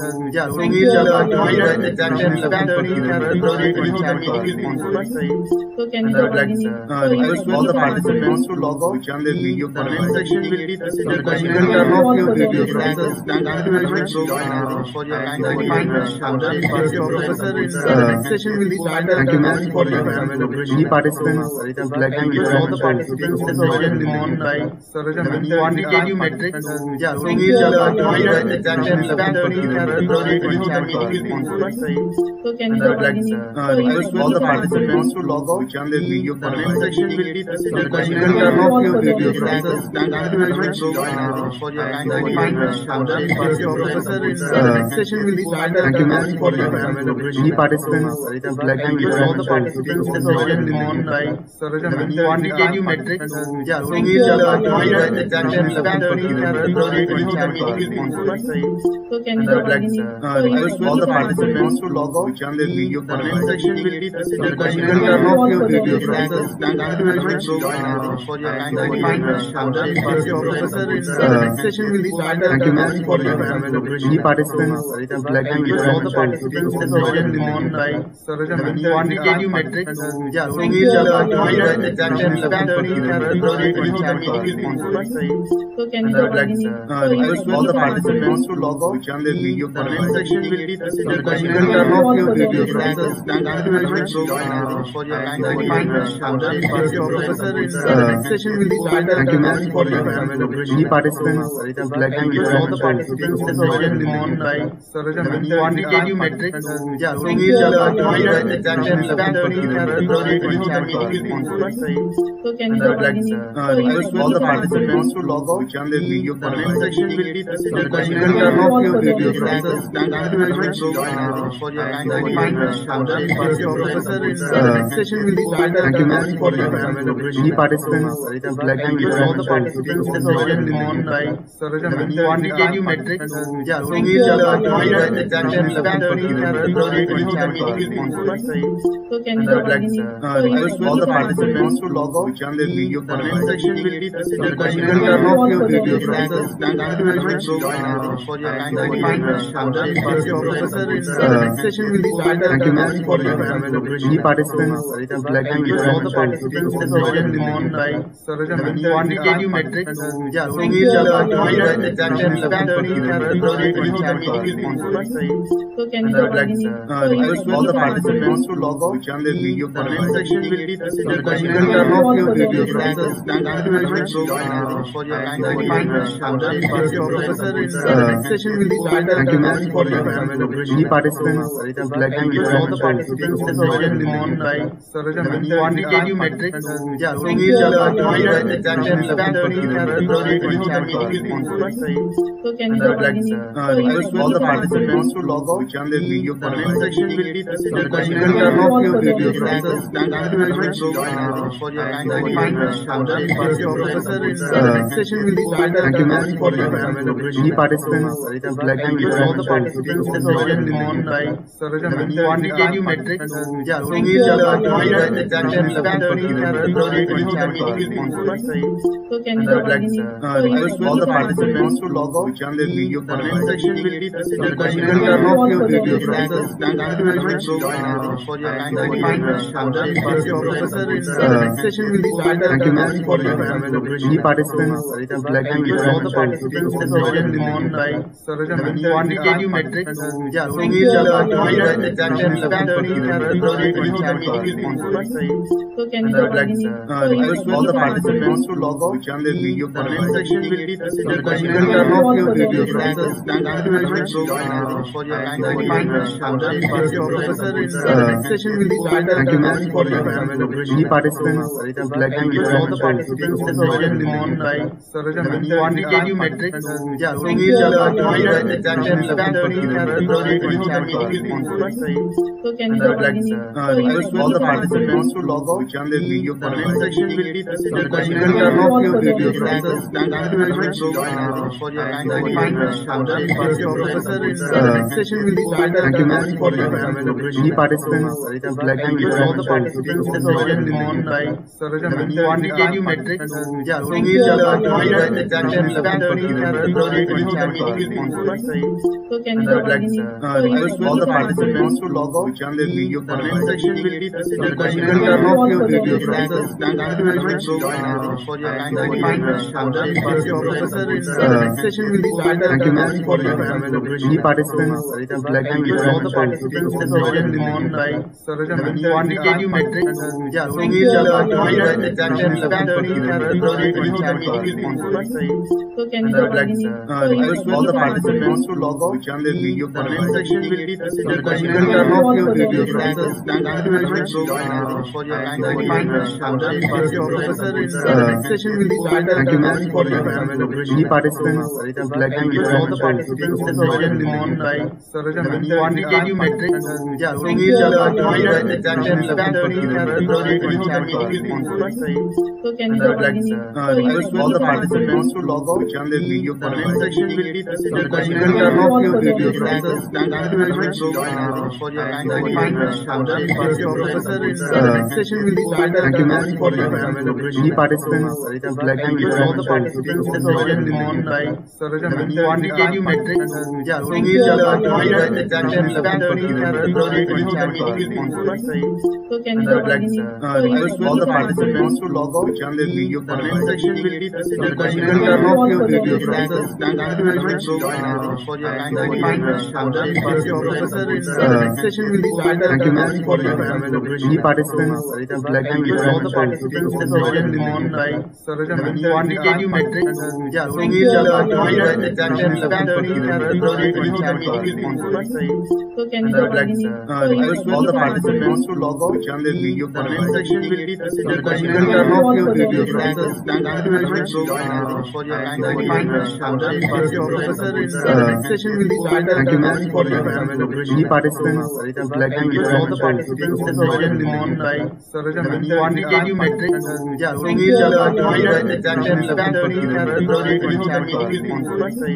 so can And I would like request all the participants to log off. The video. Comment section will be the question and turn off your video. Thank you very much for your time. I'm the professor. Next session will be started. Thank you, ma'am, for your any participants would like to introduce all the participants. This session will be by quantitative metrics.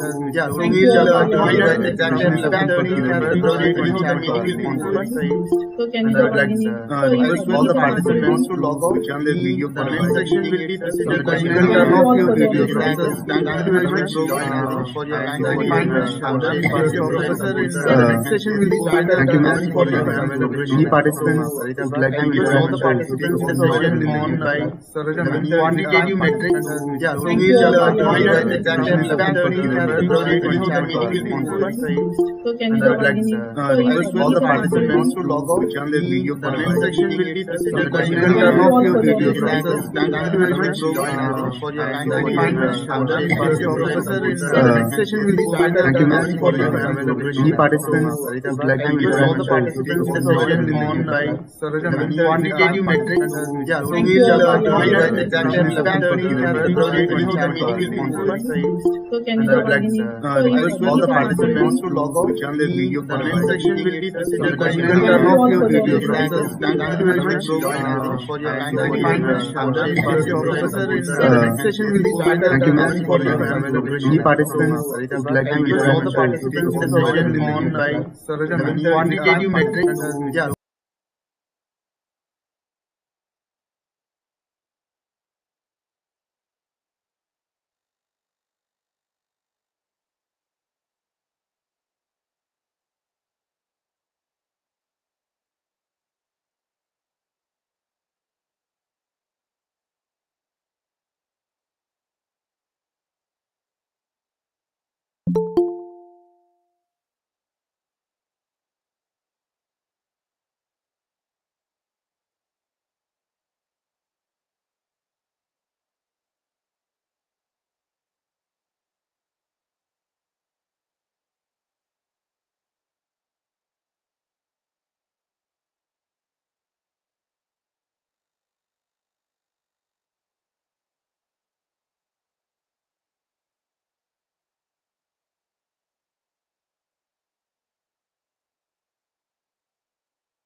Good morning, everyone. Thank you for joining. We'll wait for a couple of minutes for the speaker and some more participants to join, and then we'll start the next session.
We are waiting. Okay, so sir is here. We'll just start the session briefly. Today we will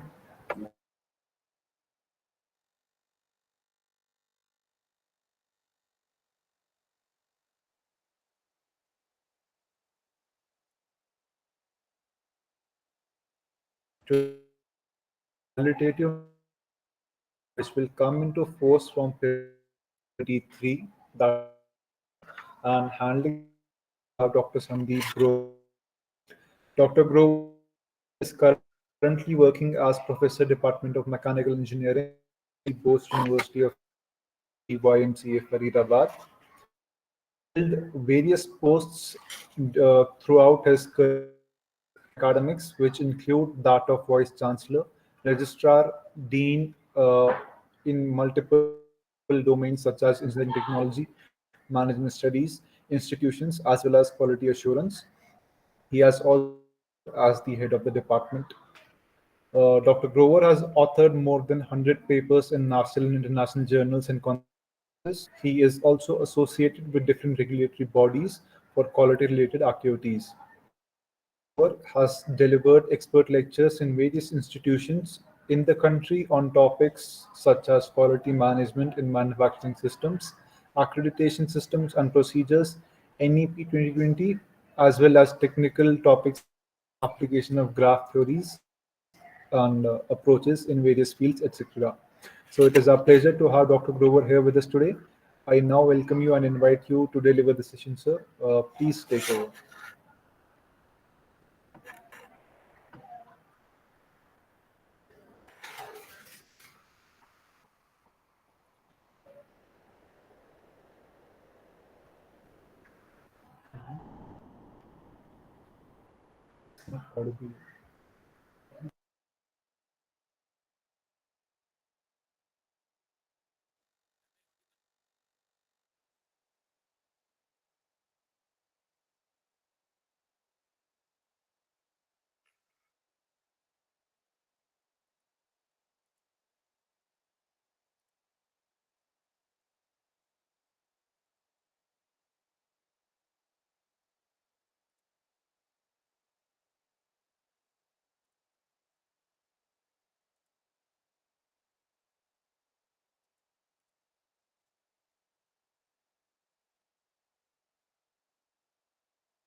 There seems to be some technical issue. We'll try to get Sir back online and we'll start the session briefly.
छाड़ी में बंद कर दो मैं PPT तो आ जाएगी PPT through use करियो sir अच्छा hello Yeah, hi, good afternoon, sir. We can hear you, but I don't think the screen is visible yet.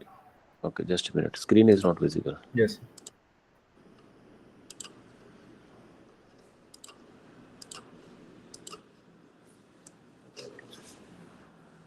yeah is it visible now screen No, sir, not yet.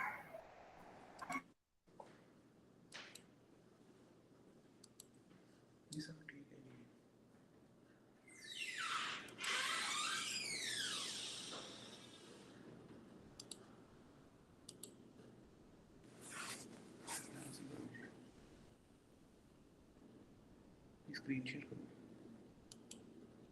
Entire screen share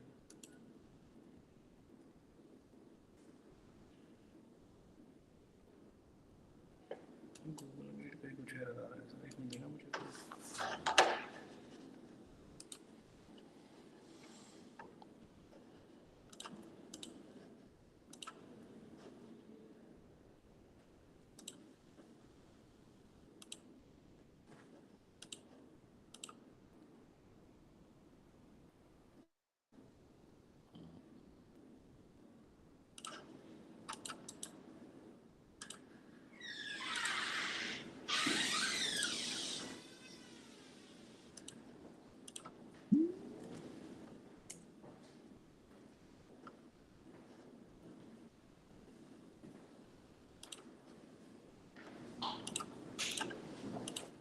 छोड़ दो कोई बात नहीं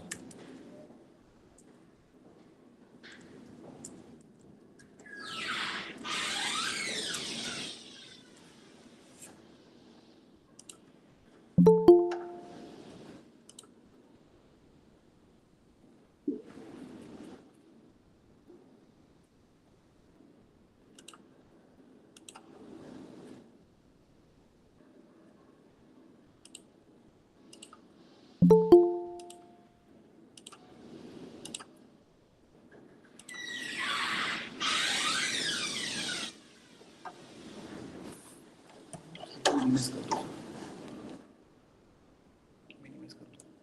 Sir, the screen is. You can start the session. Thank you, sir. is it visible now eh? Yes, yes, visible. okay okay कोई बात नहीं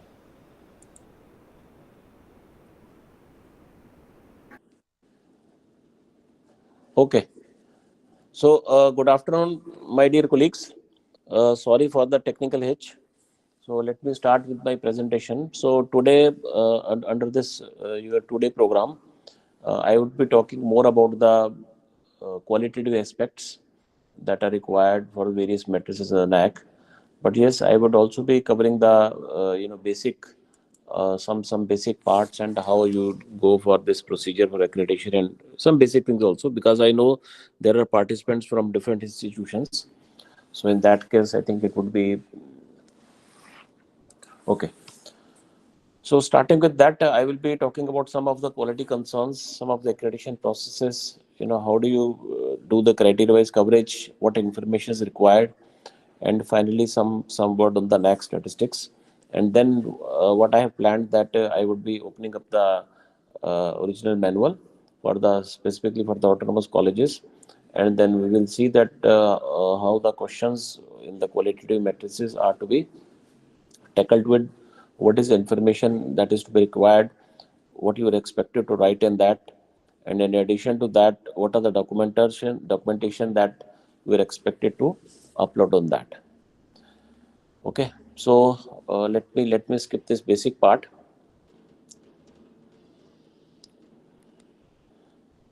Yeah, so starting with the process of NAAC accreditation, the NAAC methodology, we all are aware that the basic step is that you must go for your IAQA, that is an institutional information for quality assessment, and there you fill in some basic information about your institution, and finally you send it to the NAAC, of course, to that online portal, and once you get that IAQA is through. You get a positive response from the NAAC, then you go for the filling up of the SSR within the period of 45 days. And it is expected that before you apply for IAQA, you are ready with your SSR, so that during that time you are able to give some final touches to your manual. Now in NAAC manual, all of us are aware that there are two components which are assigned either as qualitative metrics or the quantitative metrics. So depending on what is the type of institution, it may be a university, it may be a autonomous college or affiliated college. So based on that, there are different manuals, and accordingly, the questions or the metrics are different in each one of them. And it is expected that tentatively the 70% of the portion, or maybe 65% of the portion, is of the quantitative metrics, and the rest is for the qualitative metrics. So once you work on these qualitative and quantitative metrics, that is, in the quantitative metrics, you are giving some information which is quantitative in nature based on the questions, based on the excels that are provided to you. And on the qualitative, you give up a write-up up to 500 words and attach some documents. So once it is done, and once you submit the document on your portal, then there is a procedure of DVV, that is data validation and verification. And the DVV is primarily for the quantitative aspect. That means all those quantitative questions, all those quantitative matrices that you attempted. So whatever proof you have uploaded, so accordingly that will be assessed at the back end, and accordingly you will be conveyed everything through the portal itself. And side by side, the student satisfaction survey will also go, which is concurrent to DVV, and you will be getting some score on that, which is primarily in criteria number 2, that is 2.7. So once this is done, you get a go ahead from the NAAC. Once you this DVV and you submit the required fees, then you get a go ahead for the NAAC, and then there is a on-site assessment, that is a peer review by the visiting team, which is a peer team visit. Normally we call it as a PTV or the peer team visit. Now this is the point where assessment of qualitative components of the SSR is being done. So during this whole process, you will find that we are working in different systems. Maybe it is a university or maybe it is a college, but both of them have got these seven primary criteria, or the seven criteria under which the working is being done. So curricular aspect, teaching learning process, the research innovation extension, infrastructure, learning resources, and all those, these are common for all these three. And depending on what is the type of institution it is, so each one is having a different set of these parameters. The criteria you find is same in all these three, 777, and then there are key indicators. Then there are qualitative and the quantitative matrices in each one of them. So overall in a university, now this I am talking as the revised system. Once you apply for IAQA with effect from 1st February, so universities you have 87, autonomous colleges 85, and affiliated college you have got maybe 55 or 56 total metrics. And out of this, the bifurcation you can see on the screen for the qualitative and the quantitative, or the QLM and the QNM. Now whatever this is, you will find that these are the marks that are being allotted to each one of these so the last two columns you can club now, the university and the autonomous and the affiliated college. So the say if I focus on the center one, that is autonomous college, which I have been told that, so curricular aspect is 150 marks, teaching learning evolution 300, research innovation and extension 150, and then rest all are 100 marks each. So accordingly this is a total 1000 marks process. Fine. And this is quickly same that I have downloaded. Now once I go to the individual parameters, I would like to ask you if there is any doubt in the process of the NAAC methodology. Although you must have you must have been told yesterday also, maybe in some lecture, but I just, before I start with the some of the parameters or some of the indices, I just want if there is any question on this overall process or the overall methodology. Any questions, please?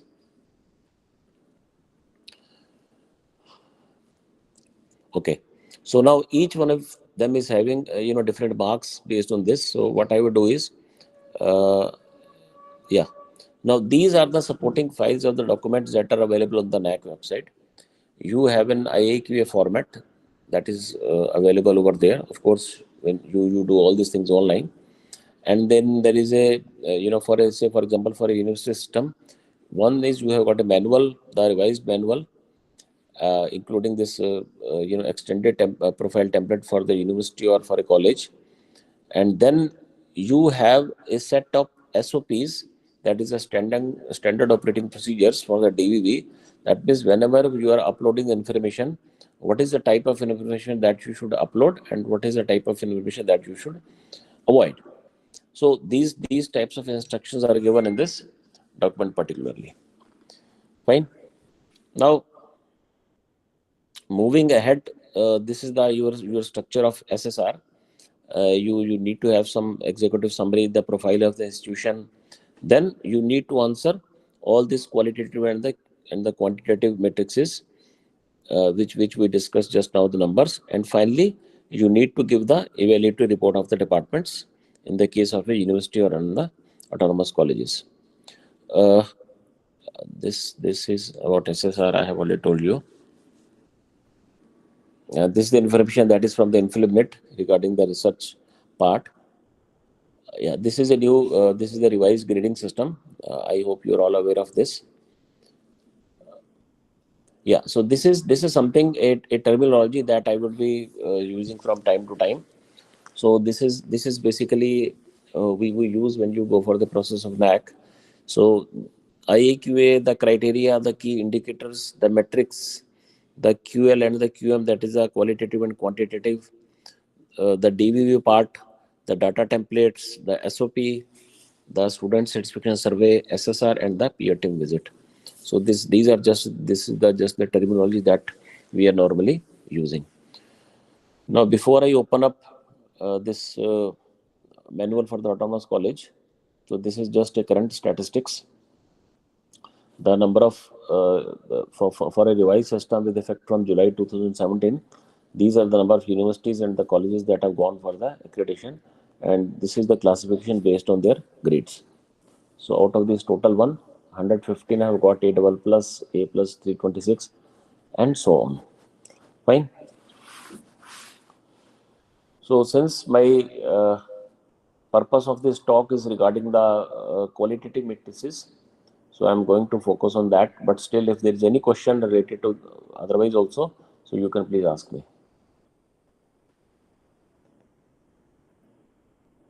Yeah. So this is what I have done is I have opened this manual for the autonomous colleges, and you will find that so you will find that in this there are 35 qualitative metrics and 50 are the quantitative metrics. So as I told you, in each criteria there are different marks that are given. So for autonomous college, for example, you got curriculum aspect, you got curriculum design and development, academic flexibility, curriculum enrichment, feedback system, and so on for the other parts also. Okay.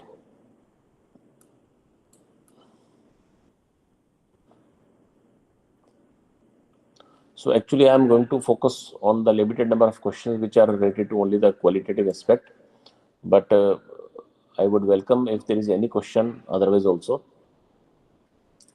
Okay.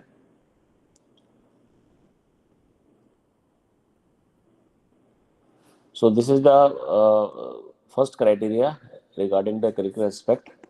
So in the qualitative metric, one of the questions is that the curricula developed and implemented have relevance to the local, regional, national, and the global development needs, which is reflected in POs and the COs of the program being offered by the institution. So in this sense, since you are in autonomous college, so you have got liberty, you got powers, you have got rights that you can design your own curriculum. So whenever you design a curriculum, you need to have taken care of the current needs, the current technologies, the social needs also, and maybe the global needs, and of course touching the regional needs also.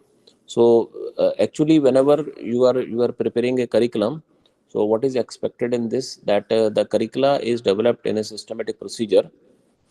That means you are taking the information from the relevant say regulatory bodies also.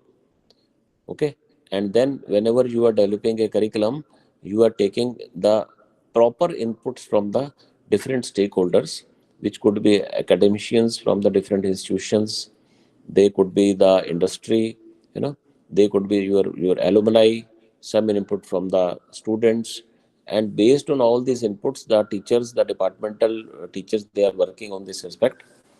And you find that the procedure involves that you need to have conducted a systematic workshop, that is a curricular review workshop, and then you develop it in outcome based education system. That means you are delivering the say for example the program outcomes also. Okay, so the COs also, the POs also, so PSOs also, so all these are depicted in your curriculum booklet, and these are also displayed at various places in the institution, so that question will come later on. So this is reflected in your core curriculum part, the outcome-based education system. Or maybe if you are running some non-engineering programs, you may refer to the UGC website also, where the LOCF concept is there, learning outcome curriculum framework, and the POs and POs concept, the COPO mapping, and all those things are treatment that you have to take care for all the programs. Okay, so what you are expected to do in this, that you are expected to upload maybe one of your sample curricular booklet in which all these things are there, and you need to provide a link where to the departments or to the say curricula where you are able to show all these booklets or maybe the COPO mapping. Fine. So this is one part on this. Then you need to show that the programs that you are offering, they focus on the employability or maybe the entrepreneurship or the skill development, and they are adequately revised to incorporate the contemporary requirements. So again, the curricula that you develop, it needs to be revised from time to time, and in that revision you must take care that the curricula is outcome based, and most of the subjects it is expected, most of the courses it is expected that they are based on the Bloom's taxonomy, the outcomes, and accordingly the outcome, the course outcome is something which is leading to the maybe the employability or maybe the honing the skills of the students. And the current technologies, of course, some of them are also identified by AACT, but apart from that, whatever are the current developments in the area, they need to be included in these programs. Okay. So accordingly, you need to again the revision part. You again need to upload that how the different courses are related to the employability or maybe the entrepreneurship or the skill development. So that mapping also you have to skill, so you have to show, and that can be shown on your website, and then a link can be provided in this. Okay.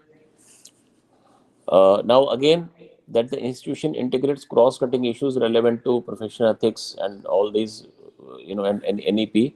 Now the point here is that whenever you are developing a curriculum, so you will find that in some of the programs, say for example, maybe if you talk about MBA or maybe other related programs, so you will definitely find that more coverage is there for these parts.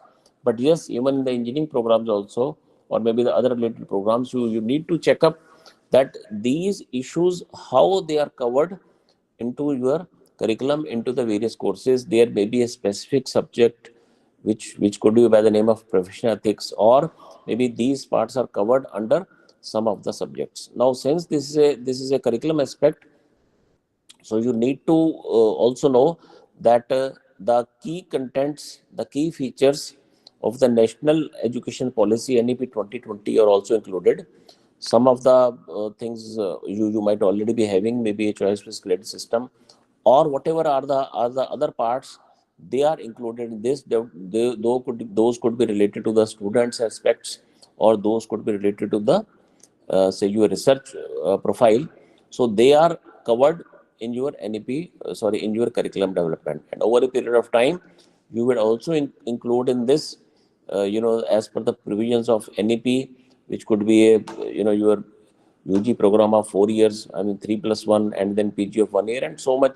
So the flexibility, so all those things are to be covered when you talk about the NEP 2020. Okay. And accordingly, here also you can give a link that what are the various subjects, what are the various courses that are covering professional ethics, gender, human values, and so on. And what you can additional do is, if there is a single chapter or if there are some of the topics, you could also show them in a highlighted form. So that would be better. Okay. So then these are of QNM, and then we have a criteria number 2. So if there are any questions on criteria number 1, you are most welcome. If anything you would like to ask me related to criteria number 1.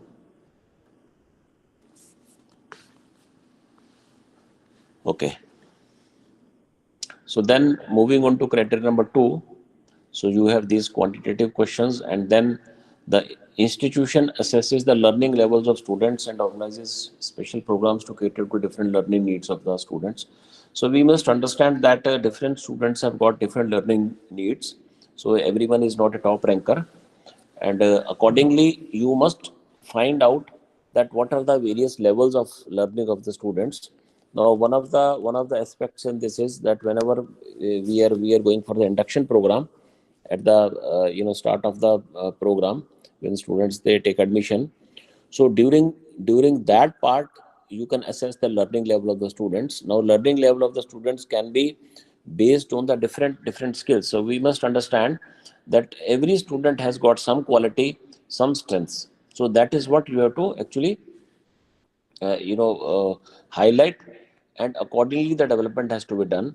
So maybe you can take a self-assessment of the students initially, or maybe through some psychometric test. So you could assess their learning levels, maybe in the form of the communication skill, maybe in the form of the computer skills, maybe in the form of the mathematical skills, or maybe some other say, analytical abilities. So all those assessment is to be done in a systematic way, with a view that whatever are the strengths of the student. So you must motivate the students to maintain their strengths also. And because all these strengths, the strength may not be directly academically related, but then at the same time those strengths are going to give a very good confidence level to the students when they're working in their life. So what I actually want to say is that you should not only focus that we are only talking about say this books only. We are only talking about the knowledge in the first year, in their physics, chemistry, mathematics. No, you should also take the other.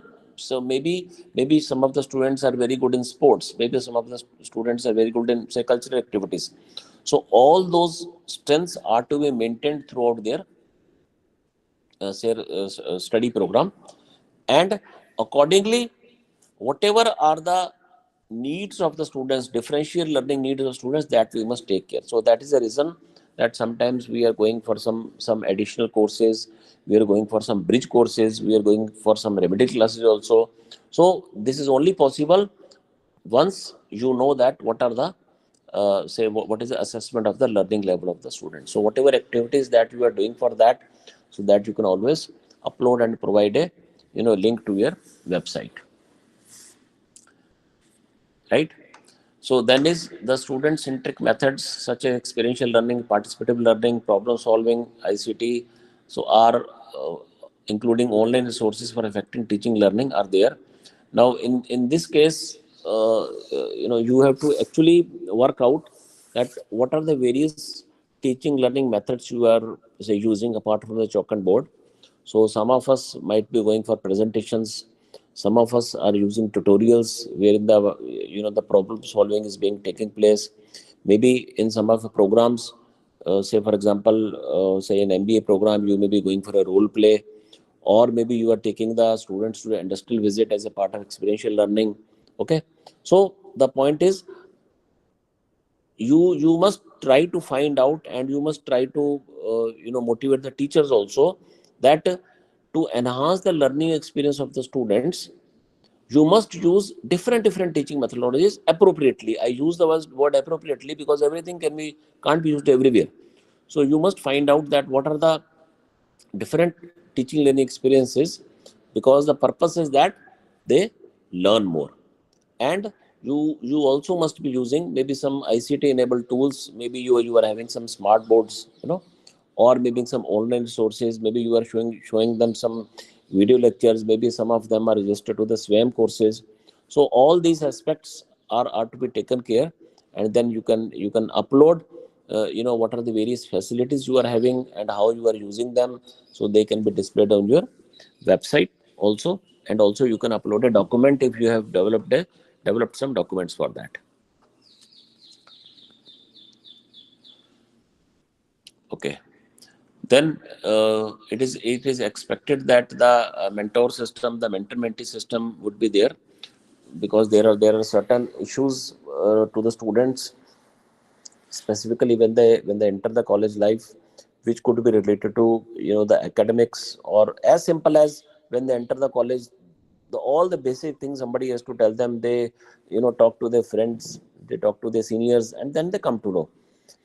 And maybe over a period of time, since they are away from their home, they might need some mentorship from the teachers. Like, teachers are the guardians over there, so whatever help is expected, that we are providing to them. But that has to be through a systematic approach. So that means at the start of the program, you must allot different students to a mentor, which is a teacher, which might be teaching them, which might not be teaching them. He or she may be from the primarily from the same department. And once you do that, then over a period of time, you will find that students, they when they interact with the teachers, they could also discuss their psychological issues. It could be homesickness, or it could be something related to their studies. And then, as a teacher, you could guide them, you could give them a solution, or you can refer them that what is to be done next. So this is only possible when you have a proper system over there, which could be as one of the student welfare activity, or which can be as a departmental activity, whatever system you are following. But then that systematic procedure should be there, so that some documentation is also available. When you meet them, you are also able to pin down the points, that what you have to tell them this time, or what you have to assess the next time. So accordingly, you need to upload the list of the active mentors. And then if there is any systematic procedure, systematic policy, systematic format, then you can give a link on that. Okay.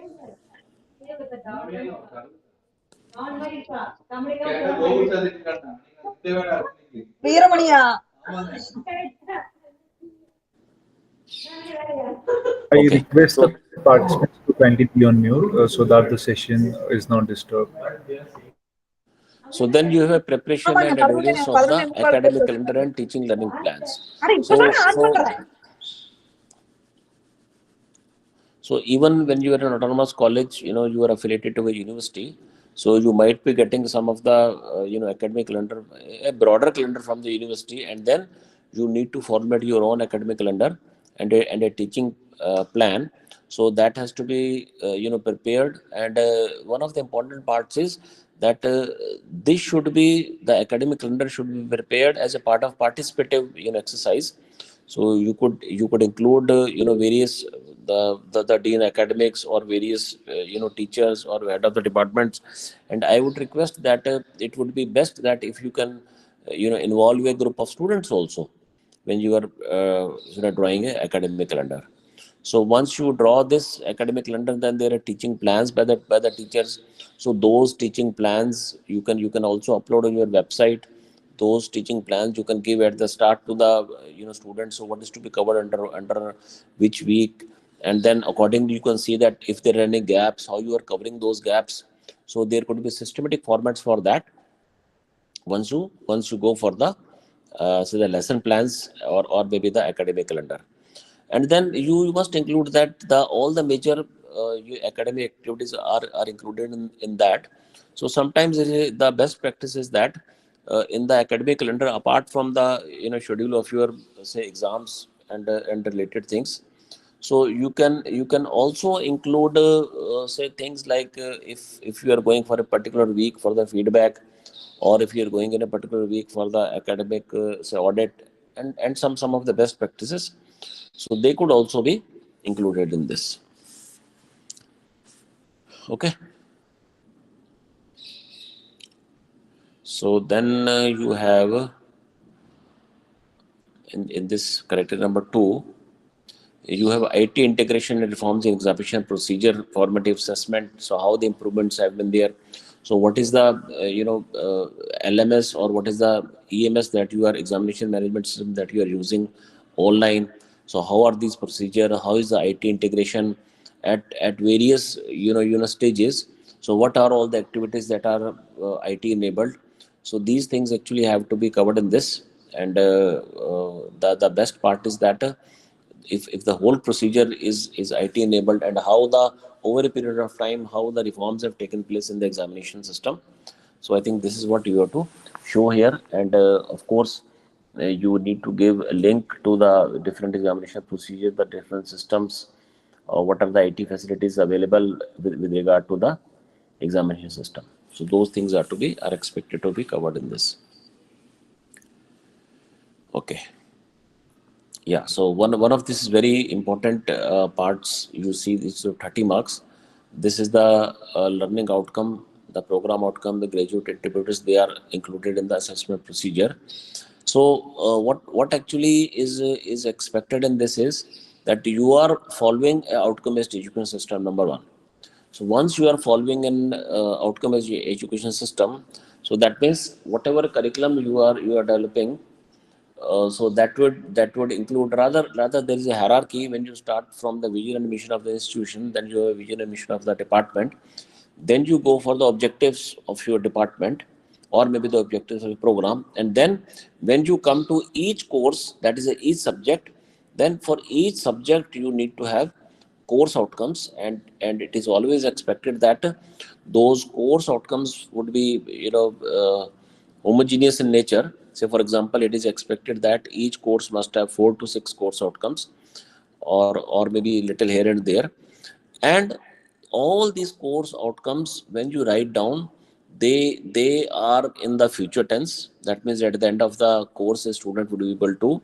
And then each of the statement of the course outcome must include at least one verb from the Bloom's taxonomy, because the whole background of this outcome-based education system is the Bloom's taxonomy.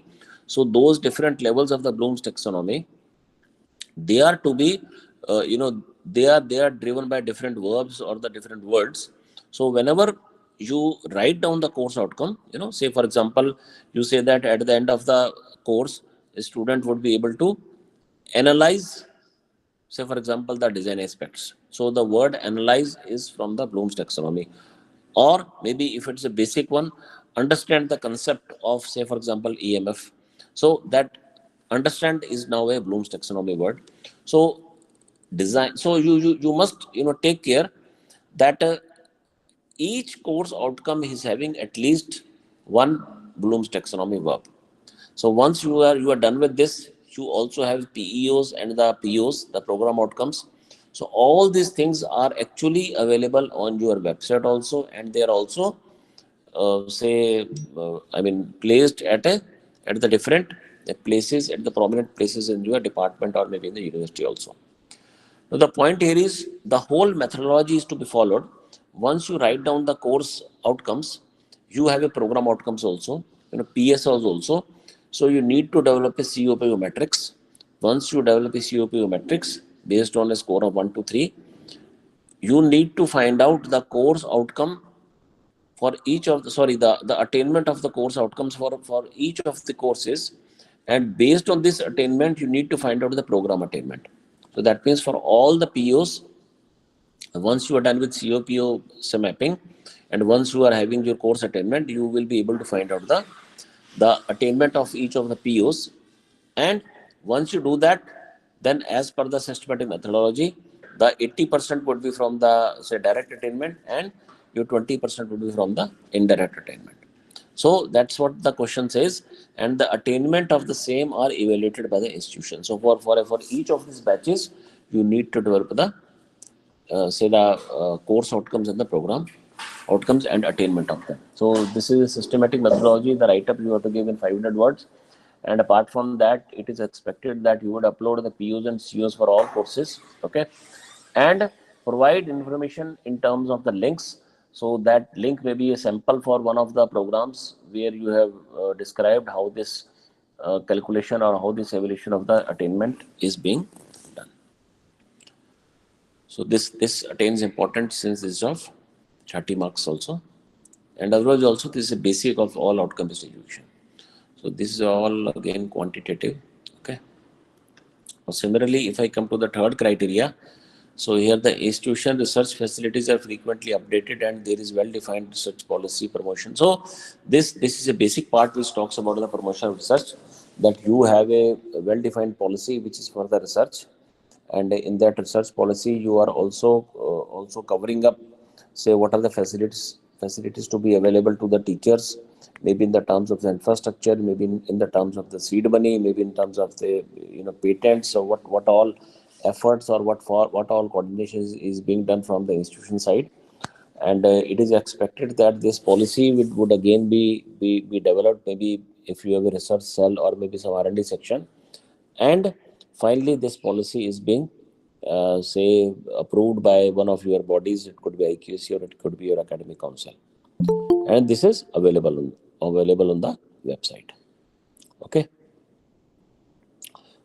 Then in this actually you have more of the quantitative questions in third criteria. You will have question on the extension and this innovation system. So institution has created an ecosystem for innovations, Indian knowledge system, including awareness, IPR, establishment of IPR cell, incubation. So all these facilities that are available in the institution, that you have to give a brief of them. So one of the things that you can always add in this is the say IAC, that is a institution innovation council, which is through Ministry of Education. So many colleges are having that. So that part you can include in this. Similarly, you must be having some IPR cell. So what are the facilities provided? What is the hand holding provided to the teachers for IPR, for the patents, and how the incubation cell or how the incubation center, if it is there, how it is working, and what all IKEA, the Indian knowledge system. So maybe you are developing some courses in the human values, or maybe some of your teachers have done a UHB course of AICT. So Indian knowledge system, IPR, incubation. So all those initiatives are going to help you, that how you are creating an ecosystem in an institution. So some uploads of these facilities and some information so that you would have given this. Okay. This is code of conduct. So now we come to the extension activity part in this, that is having a qualitative metrics in this. Yeah. So outcomes of extension activities in the neighborhood committee in terms of impact and sensitization of students to the social issues. Now there are actually two questions related. One is quantitative, one is qualitative. So in quantity you are giving the numbers, and here you are providing that what are the various, say for example, let us start with, you must be having some NSSL or maybe some club which is taking care of such community services, some extension activities. So what are those various extension activities that you are undertaking? Okay.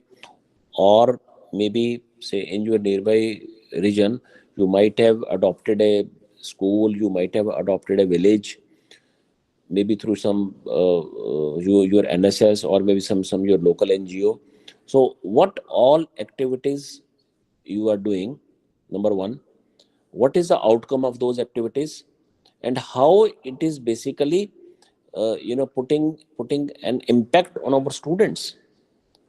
So is their personality being developed? Are their skills being honed? Are they getting some more into the IQS? So what all the students are learning about those social issues, and how there is a holistic development of the students. So that is an important part in this. And of course, if your institution might have received certain awards also under this category. So these things are to be actually detailed in this. Okay. Then you have the next criteria number 4. So I think this is a general one. Institution has adequate infrastructure facilities. So in this, you have to talk about all the infrastructure facilities which could be related to your teaching, learning, your smart classrooms, your labs, your computer labs, your LMS. And apart from that, what are the other facilities that you're having for your students, which could be for the cultural and the sports activities, yoga center, indoor outdoor games, gymnasium. So all those facilities are to be listed, and then the details are to be given, and you could always put a link on your website where all these facilities are listed along with the photographs. Fine. And then you need to give a write-up on your library. See, very important part is that what is the software that you are using in the library. So library management system, and how the library is being used by the faculty and the students. So you could also add how they are assessing the journals, and what are the various subscription to the e-resources. Most of them are e-sources, some of them might be hard copies also. So just a feel of your strengths of your library is to be given in this based on the parts that are covered in the question. And specifically you need to touch up how your LMS or how your the library is automated, covering a part of digital library also. And then something on the IT updates. So how your depending on your bandwidth, you must be having some IT policy, and how it is sufficient for the students, and what are the various other support system that your say IT cell is providing to the institution. So maybe in terms of the servers, maybe in terms of the bandwidth. So this is basically talking about all the support that you are providing to the institution, and how those updation has been there over a period of time. Okay.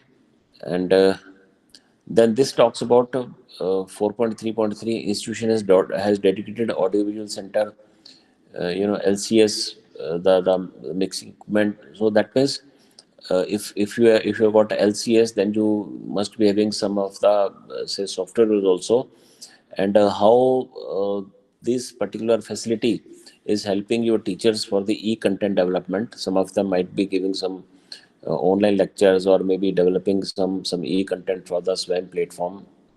So what all AV center facilities are available to you. So I think this is the details that you have to provide in this, and you can always give their specifications in an additional document, and also you can give a link where these facilities are available on your website along with the details. Whatever addition you are providing, that means there is something which you want to provide more than 500 words, or additional information to strengthen your case. Okay. And then you must be having some system of maintenance of physical and academic support facilities. So those could be your IT facilities also. Those could be your facilities related to your say electric or the civil parts also, computer related facilities also. So what all procedures are there? Are you taking some through some registers, through some online mechanism, and how you are utilizing best your resources. So this is to be given in this particular part. And then you have criteria number 5. Efforts taken by the institutions providing career counseling, including e-counseling and guidance for competitive examination. So normally we see that there is a career counseling cell in an institution. So what all efforts are being taken now? When I say efforts, number one is the sensitizing the students. So you must sensitize your students that what all avenues are available to them at the end of this program. So they might not be knowing everything in first year. Over a period of time, they need to hone their skills accordingly, or they need to start preparations for them, and then hand holding for them. So maybe some expert lectures from say some of the key persons, or one of the best practices that you invite your alumni who have already cleared those competitive examinations. So that also gives a motivation to the students. And maybe you have a special guidance procedures. Sometimes institutions or universities, they are having special guidance cell for them, where they are providing guidance for, say for example, for civil services. So what all facilities, what are efforts, what are the outcomes, so these all are to be listed in this particular part. Okay. And then coming to this, you have one question on alumni and the student part. Yeah. So you have a presence of an active student council and representation of students on academic and administrative bodies, committees in an institution. Now, this is something which says that if you are working on a participative management, if there is a transparency, then students also must be involved as far as possible. So number one is that decision making body, which is from the administration. Apart from that, there is a input that is being received from student council. Now student council is expected, maybe through some mechanism, maybe some of the institutions might be going for some elections, direct elections, indirect elections, maybe nominations. So you have a body of the students which is quite active in the terms that it is also organizing some activities, and it is also giving the input to the teachers, to the management, that what all is expected, what are the facilities that need to be enhanced, what how the students are going to get motivation. It could relate to academics, it could relate to your sports, it could relate to your canteen. So all these things will be there if there is a active student council. Apart from the student council, it is expected that students are having some representation in various bodies. Now, those bodies could be, say, for example, when you are, as I told you, when you are developing an academic calendar, those could be, say, for example, some of the students might be members of IQAC, students might be some members of ICC, Internal Complaints Committee, or a women's cell. Students could be part when you are say for example deciding the calendar for the sports and the culture activities. So as far as possible, within the limitations, you must see that students have got a role in the academic and administrative bodies, so that they are also being involved. Okay, so this is what is expected to be written in this qualitative part.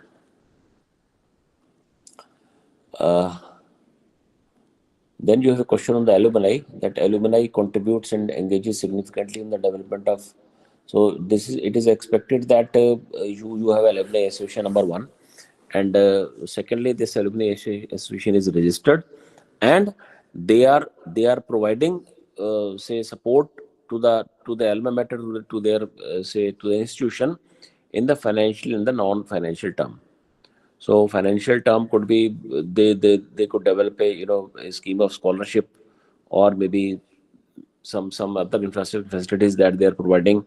And apart from that, in the non-financial part, the support could be in form of, say, helping in the placement of the students, discussion with the students, sharing their experiences, or maybe some expert lecture if they have gone in some, say, specialized industry. So that interaction could be through some formal ways, or interaction could be through some informal ways also, when you are having some alumni meets. So how they are being involved, how they are being engaged, and what is their contribution. So that is what is the key part that you have to write here in the 500 words. Okay. So then is a governance part, sixth criteria. This is having a good number of these questions. So institutional governance and leadership are in accordance with the vision and mission of the institution, and it is visible in various institutional practices such as NEP implementation, institution growth, decentralization, participation, perspective plan. So in question number one and two, it is expected that you will have a strategic plan, or you will have a perspective plan, you will have a vision, mission of the institution, vision and mission of the department, and you are working accordingly.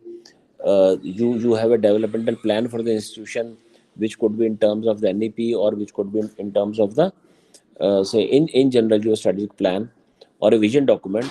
So once you have developed a vision document or a strategic plan, you must understand that those vision say those strategic plans are also to be reviewed from time to time, and how far they have been implemented it is to be reported in the highest body also. And decentralization would be visible when you have got different deans, different directors, different say cells, different in charges, and it should also be visible in your working style, and the participation of all these say stakeholders in your perspective plan, which could be for a short term or a long term plan. So that specifically that leadership is to be visible, that how involving all these things the leadership is being taken care of.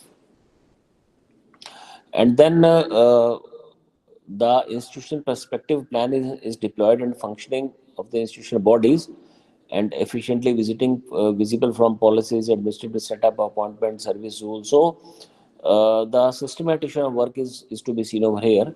So you have a say systematic procedure, organization chart, the appointment procedures, the recruitment procedures, service rules are available, the promotion rules are available, some of the policies which could be through your IQAC, they are made, and they are visible, and they are implemented. So for example, it could be a staff development policy, it could be policy on the say IT policy, it could be your policies on the students say grievance redressal, it could be a policy on the waste management. So various types of such policies, rules, regulations, they are available in the institution, and that is what is expected in this. Okay. And then you have a systematic performance appraisal system. That performance appraisal system could be it could be separately for teaching and non-teaching. So what all are to be included: the academic aspects, the professional aspects. It could be something like your community service also. So number one is how is your performer for the performance appraisal system. Number two is how is being implemented, and number three is how is the outcome or the impact of that. So these things are to be taken care when you're going for performance appraisal system. And apart from that, various effective measures for teaching and not teaching. So maybe apart from that, what is the requirement of the regulatory bodies, or what is the requirement for the government and government institutions? What are the other welfare measures you are providing to them? So that you can find out.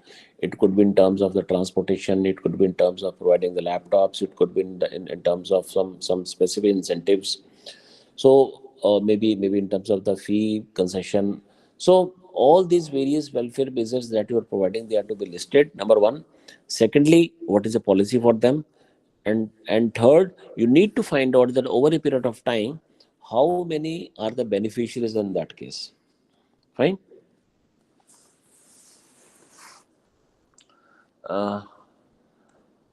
Then apart from this, you have a qualitative question on strategies for mobilization of fund. So this I think this is a financial part. So apart from salary and fee, how you are optimizing your resources. Maybe you are using your grounds, you are using your auditorium, maybe you are doing some consultancy, maybe some research projects, or say other say funding. So how are those being mobilized? And whatever are the available, how they are being optically choose. So this is to be covered in this. Now you might have a strategy, you might have a policy also on this. Recently UGC also came up with a policy related to this. Then you have say in the financial part, how the internal and the external audits are being conducted. So you need to show these audit reports, what actions are being taken on these audit reports, are there major say objections in this. So all these things are to be given in the question number 6.4.3. Very important is the IQAC. So uh, IQAC is expected to be a say a very vibrant body in this related to the quality initiatives. So you need to have an IQAC which is as per the guidelines, and you need to hold the meetings for that IQAC. What is the constitution of that? And you need to highlight that what are the major quality initiatives, what are the major reforms that have come in the system as a result of the IQAC. Maybe over a period of time you have developed an online feedback mechanism system. Over a period of time you have started to conduct the say your academic audit, or maybe your administrative audit, or maybe some best practices that have been inculcated over a period of time. So if you are going for a first cycle, then how the developments have taken place in regard to quality. And when you are going for a second cycle, so post accreditation, whatever the recommendations and how you have worked on those recommendations, and what are the other quality initiatives, those could be in terms of the conduct of the programs, those could be in terms of the seminars or the workshops, or implementing a systematic methodology like outcome based education. So this is about your IQAC, and then you review the teaching learning process, structure, and methodology of operation, learning outcomes at periodic interval through IQAC. So this is, I think, what I covered in the previous part also. So all these things are to be taken up by the IQAC. And then coming to the criteria number 7, the last criteria. So 7.1.1 is the institution has initiated the gender audit and measures for the promotion of gender equity. So some of the points are given in this, in which we number one is say we must have an ICC.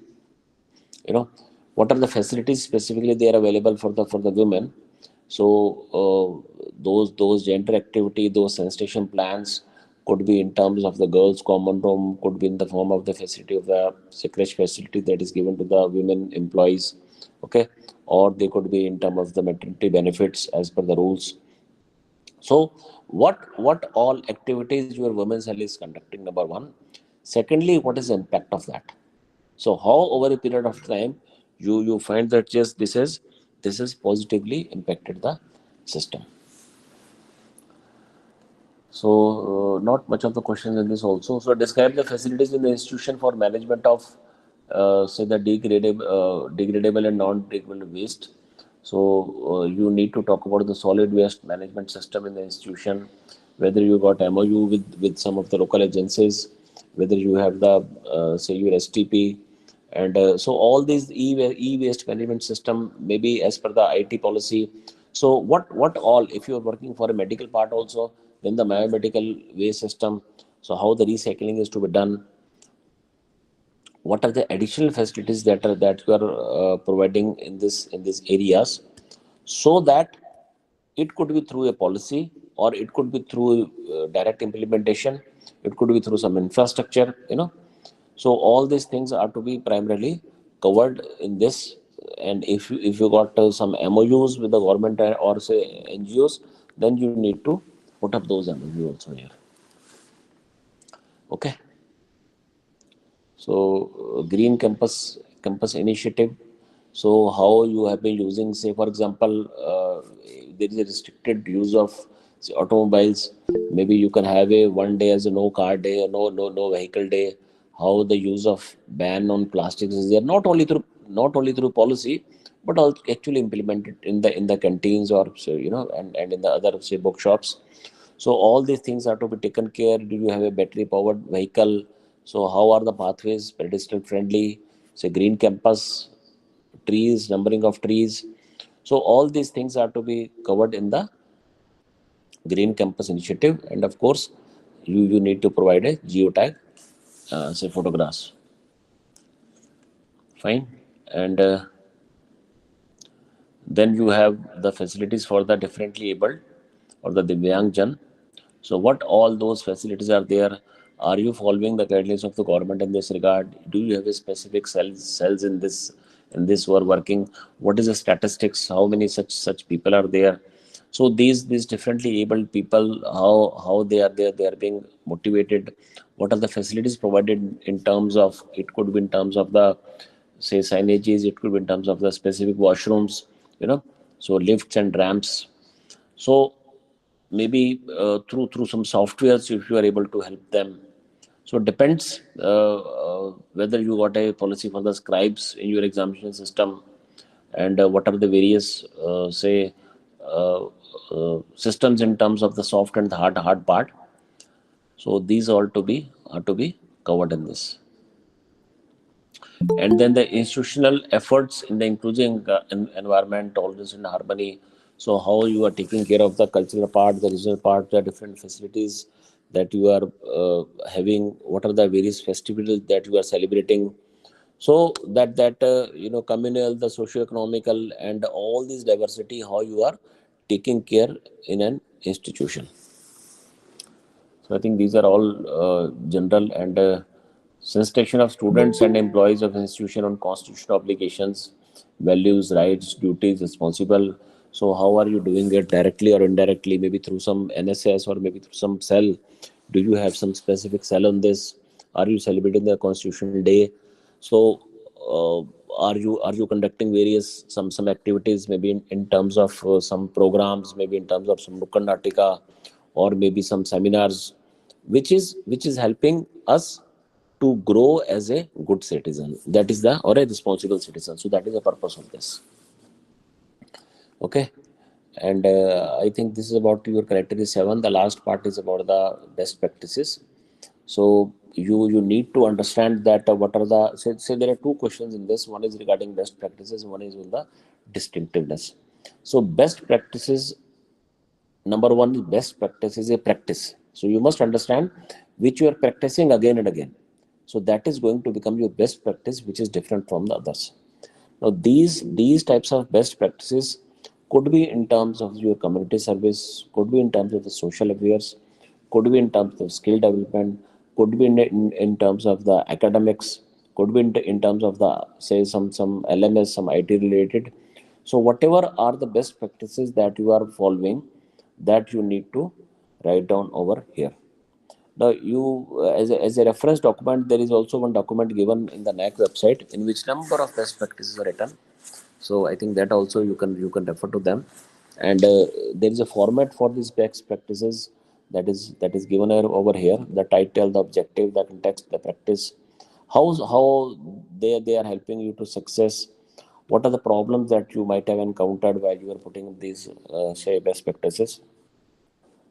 So these parts have to be covered, and you have to put on the these two best practices. And apart from that, there is a question on the institutional say distinctiveness.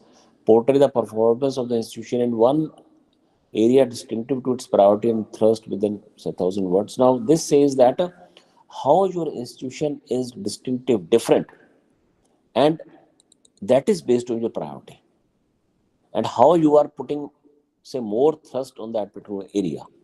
Now, say for example, there could be one institution which is known for, say, its sports persons. There is a one institution which is known for its alumni, or there is an institution which is known for the work that it is going for the social cause or for the community. So this actually you have to find out that what is that strength, what is that distinctiveness, that if you say that okay, you are from this college, so that college is also doing a lot of work on this. So this you might find that you have to introspect when you write down your say distinctiveness, and then to help your students, to portray your distinctiveness. So how that is helping in your performance, number one, and secondly, what are the efforts that you are doing so that it becomes your thrust area. So I think these things are to be identified through a SWOT analysis, and then you need to decide that what is the distinctiveness, what are the best practices. So these are some of the questions, the qualitative aspects that I need to discuss with you people. So I thought that I would take up each question instead of having it just a general part. So I am sure that there must be some more questions in your mind, and I am welcoming you that you just let me know what are the questions that are there in your mind so that we can clear your doubts. So back to my presentation. So this is the last part in this. So any queries that we can discuss,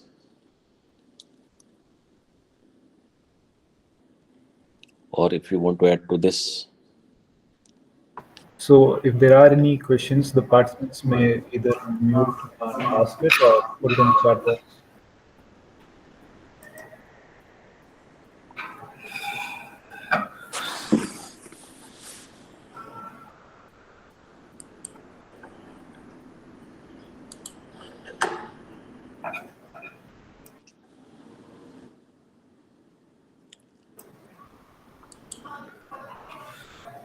Sir, thank you very much, sir. And sir, for your particular session, I was over here. So very good afternoon. This is Dr. Sanjeev. Oh, hello, hello, hello. How are you? How are you? I'm good, sir. How about you, sir? Nice, nice, nice. So that's the reason I thought this is the platform where basically I can talk to you. And we have gone through your entire session, and we could actually make it out that now they have changed some few points in Yeah, the guideline. yeah, yeah, yeah. So I think we'll just follow the same pattern and just move ahead with. And I think now the NAC will be deciding even on this particular parameter whether to give grades or whether to just tell that accredited or non-accredited. So as of now, if you fill up the IEQ after 1st February, so this new manual will be applicable. Okay. So that is what they are planning for. So we'll just see that. I think if that happens, then it feels that it will be easy for every college then. Benchmarks are also being given now. So Yes. Right, sir. So I request the participant if they have any sort of queries, they can actually ask to sir.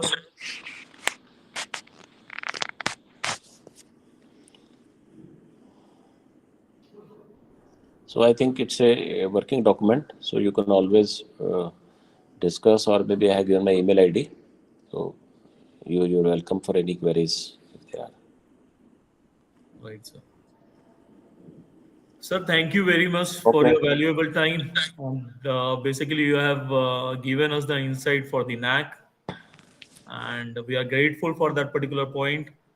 And we look forward for you to come to Bangalore to visit our college also. Sure, sure, sure, So sure. we'll just try for that particular thing also. So thank you very much, sir. Thank you very much. Thank you. So thank you, dear colleagues, and Namaskar, all of you. Thank you. Yeah, thank you, sir.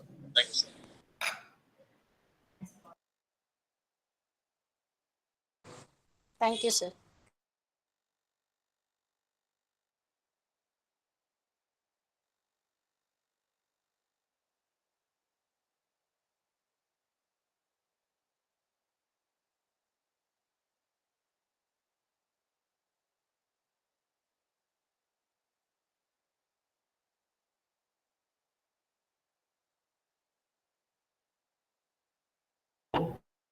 In the session, the attendance and the feedback link has been shared in the chat box.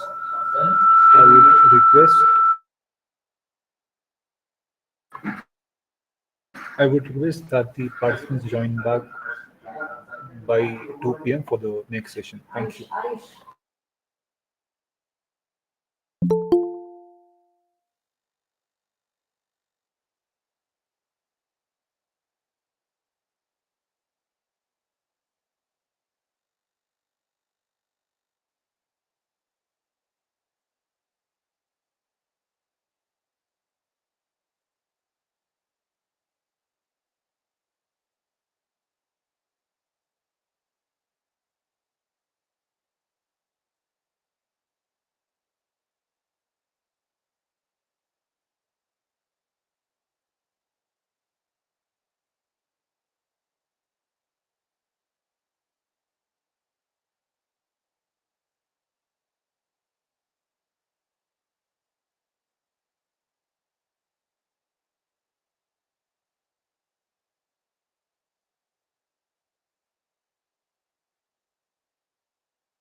Good afternoon and welcome to the last and final session of the day as well as of the two-day workshop.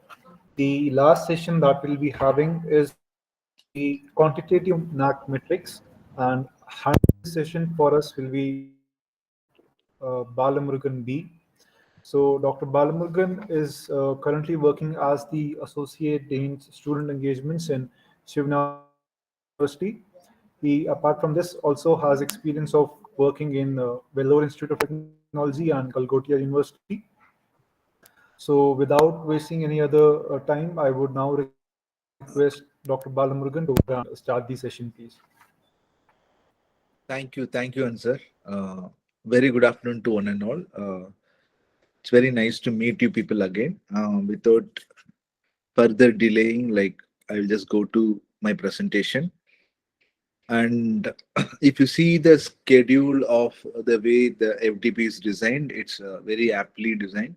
And the topics have come up very incrementally. That's really good. So now I'm going to talk about the quantitative metrics.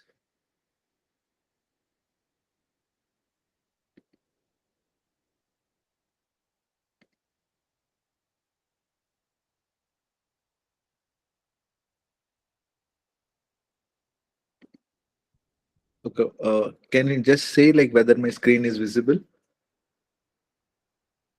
Yes, sir, it's visible. Okay, perfect. So, I think there would have been some lecture on qualitative metrics as well, as I hope this is the last lecture. The remaining things would have been covered. So now you know completely the process of NAAC. So right from beginning to end, and today also I'll be also giving a glimpse of the NAAC submission. So how if the institute is going for NAAC, how it has to go through the process. So what are the thing? Okay. So as we know, the number the of marks allocated for quantitative metrics is very high than that of qualitative metrics. So during the different like this in the previous years, NAAC has done a lot of changes to the way it is aggregating assessment and aggregation is done. Got it? So we are going to see the latest method for this. And if you take a college, or if you take a affiliated college, or if you take a university or any other HCA, the way NAAC is assessed is very different. So means right from the SSR format, or the questions asked, or during the visit, before the visit, the data, what is being asked is entirely different. Got it? So we'll be seeing for a particular scenario, let me say what is qualitative and quantitative initially. If I'm asking the number of students uh, in UG, it's quantitative. If I'm saying if I need to know what is the percentage of understanding of a particular subject by the students, it's a qualitative, because I really can't quantify that kind of thing. But if it is anything that can be quantifiable will come under quantitative metrics. So as you already know that NAAC has 7 criteria, and each criteria will have certain number of qualitative and quantitative metrics. Okay, before getting into quantitative metrics, we should know what is qualitative metrics also. Then only comparatively you will be able to study it. Got it? So when it is qualitative, giving the data is going to be very complicated, as you all know, because qualitative metrics are not that easily measurable. Okay, so it can be given, you have to give it as a paragraph, or it can be a writing, or it can be a summary, or it can be of something. Alright, so so it is not that easy to qualitatively understand it. And on the other hand, quantitative is quite easy to present, but numbers does also matter. Okay, so when you are presenting something on a quantitative metrics, so you should make sure you do have adequate proof for it. There should be a proper proof for it, what are the data that backs up if you're saying a number, and you should have a very particular proof for it. Okay, so that's the difference between it. So whenever you're going for a qualitative metrics, it should be having a proper flow of data. Got it? So there are some data in the school level, there are some data in the university level or college level, wherever you are from. There should not be any mismatch of data, because the presentation will be happening in the university level as well as in school level also. Got it? So like, there should be a kind of very proper synchronization between all the departments and the vice chancellor or principal or dean, HOD, faculties, everybody. Okay, a small data that is available in the course file of the faculty will also be reflected in the overall data of the university. So this has to be matched. Okay, got it. So as I already told, we are going to talk about quantitative metrics, but we have to see what is qualitative metrics is. So it is one of the main important uh, like component of any SSR, like self-study report. Okay, got it. So like, it will most of the qualitative metrics will be in the form of questions. Okay, got it. So like, and it will be requiring descriptive responses. Okay, qualitative means descriptive responses, and it will be in a form of questions. Got it. So like, as you already know, like almost every few years, NAAC come out with the revised format. So I'll be taking to the website itself to know like uh, what kind of updates are there and where you have to collect all that metrics, all that stuff. Okay, so that will give you a better idea. Okay, got it. So like, so as you know, there are 7 criteria for NAAC, and each of the criteria, this holistically improve the way like you are going to assess an university or college. Okay, or an entity we can use. Okay, so many people are from college, many are from affiliated colleges, many are from university. So we will use the term entity, which considers all of it. Okay, got it. So initially, criteria 1 will be on curricular aspect, because that's very important. Yesterday when we were speaking about curriculum, how to reimagine curriculum, we were speaking about how curriculum aspects is very important. Okay, so it has a lot of sub criteria, and the sub criteria, some of the sub criteria are qualitative, some of the sub criteria are quantitative. Okay, got it. So like, if you are saying qualitative, you will say as QIM, and if you're saying quantitative, you will say as QNM. Okay, so that's how it will be done. Got it. So like, then you have teaching, learning, and evaluation. So how that has been carried out. So criteria 3 is research. So in that you will be saying about the number of patents, number of funded projects, number of consultancy projects, number of patents, number of book chapters, books. So all the things that are related to research will be there. And as an extension, where we'll be talking about startups, student innovations, again some projects, some extension activities, all this stuff. And next one is like infrastructure and learning resources. We will talk about LMS, your online capabilities, internet, intranet, and normal infrastructure, IT infrastructure and normal infrastructure. Then student support and progression, student then progression, governance and leadership. Okay, got it. So, and finally management and institutional values.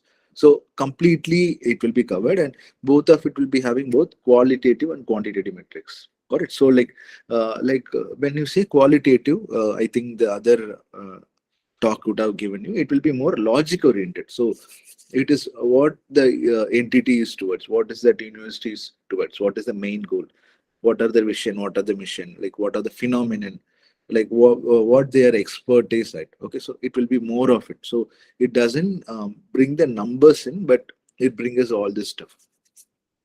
Okay, got it. So like, if you take an SSR, like this qualitative metrics almost occupy 38 of 136 metrics in the case of university, 38 in case of 137 in case of autonomous university, so 41 of 121 from affiliated colleges. So the remaining 136 minus 38 metrics will be go to quantitative metrics, which we will be talking about. All right, so the major is of quantitative, and there are some important qualitative metrics also. But like when the team, okay, there are different levels of approach by the team. Okay, so third level of approach, they'll be coming to the institute itself, and they'll be approaching. So that time they'll be taking care of the qualitative also, means they will be giving certain questions and they'll be expecting answers. Got it? So qualitative metrics is 30% of the total 1,000 score of NAC. Remaining is quantitative metrics. Got it? So like we are going to talk about almost 70%. Okay. So well, what I'm going to do is I'm going to take you to an overview.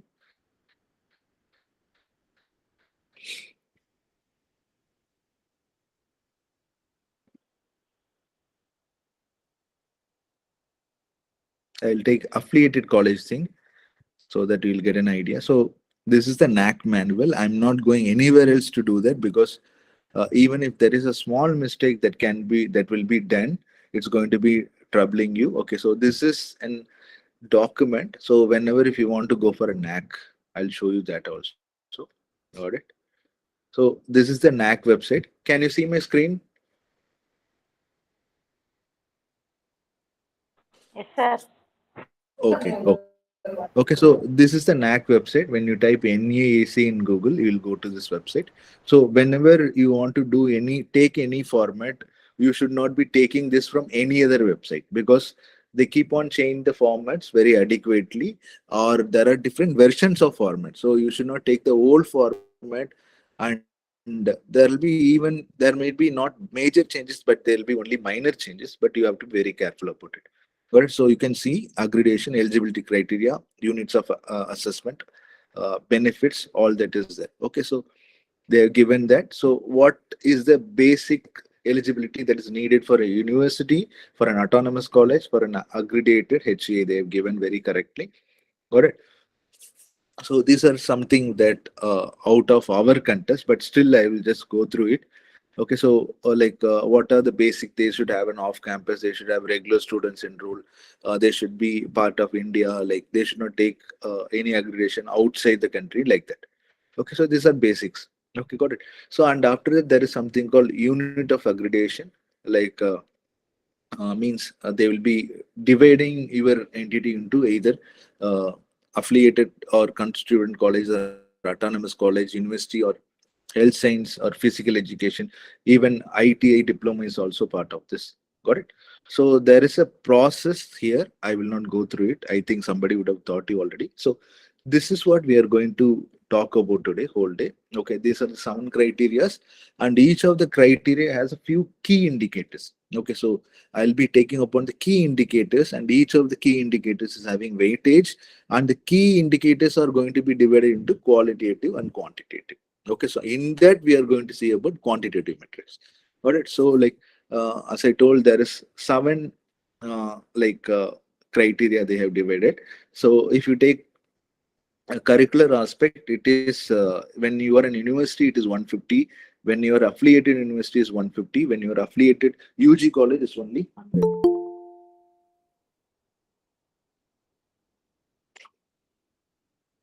Got it? So it is like that. So teaching, learning, and evaluation, which I have already told. So this key indicator has particular metrics for it. Got it? So let me click upon this key indicators. Okay, now you can see how the distribution of KIs are being done. Got it? So like if you take curricular aspects, uh, curricular design and development is there. Again, inside it, there are metrics which we'll be seeing slowly. All right. So how the curriculum is designed and it is developed. This is what the whole aspects of our yesterday's lecture was. Okay, and after that, you can see like if you are affiliated or constituent universities, you have to say about how it has been implemented. Okay, so because design is being not done by affiliated college. Got it? So like, but they have to implement it. Got it? So if you take the curriculum design and development, it will be marks given only for universities and autonomous colleges, which has the eligibility to design and develop it.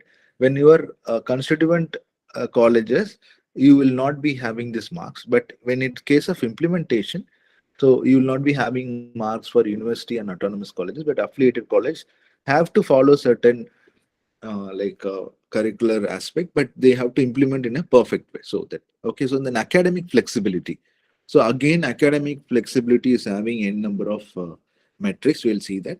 So academic flexibility is like what are the different ways the students are given choice.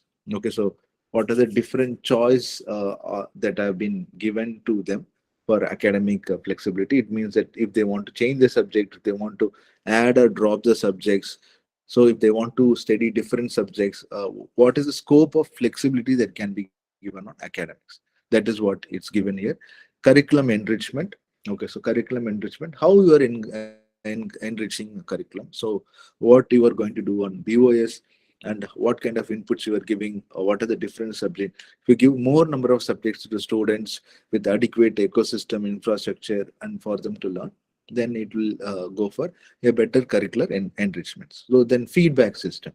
So how this all are got into feedback. So there is feedbacks on the teacher, on the course, how the teaching learning process, the evaluation process. So we can go for a multiple set of feedback, but still they have given certain templates for that feedback also.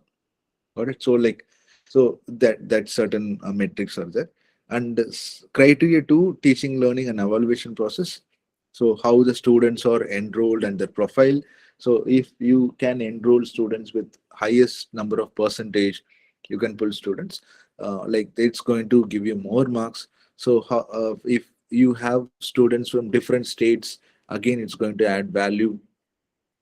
Go to different places, different district. Most of the universities are catered to the neighboring districts and their district only. So once if you are like you can see the university which has got NAAC A plus plus or A, you can see like they have diverse. They will be in a north.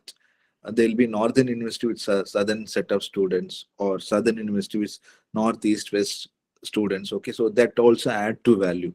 Got it? So teaching learning process again is one of the major aspect. This criteria too is one of the major aspects. So like they will see this, and teacher profile, quality evaluation process and reforms, student performance and learning outcomes. So I think that that will be very clear to you. Okay, so then student satisfaction survey. Okay, so this SSS is what like many people will not do very correctly. So like that is also, there is a certain questions for student satisfaction survey. I'll show you that. Okay, so this is the student satisfaction survey questions. Got it? So as I told, this is a key indicator. This is 2.7.1. Okay, so there are different phases how the NAAC is being evaluated. I will go through the process.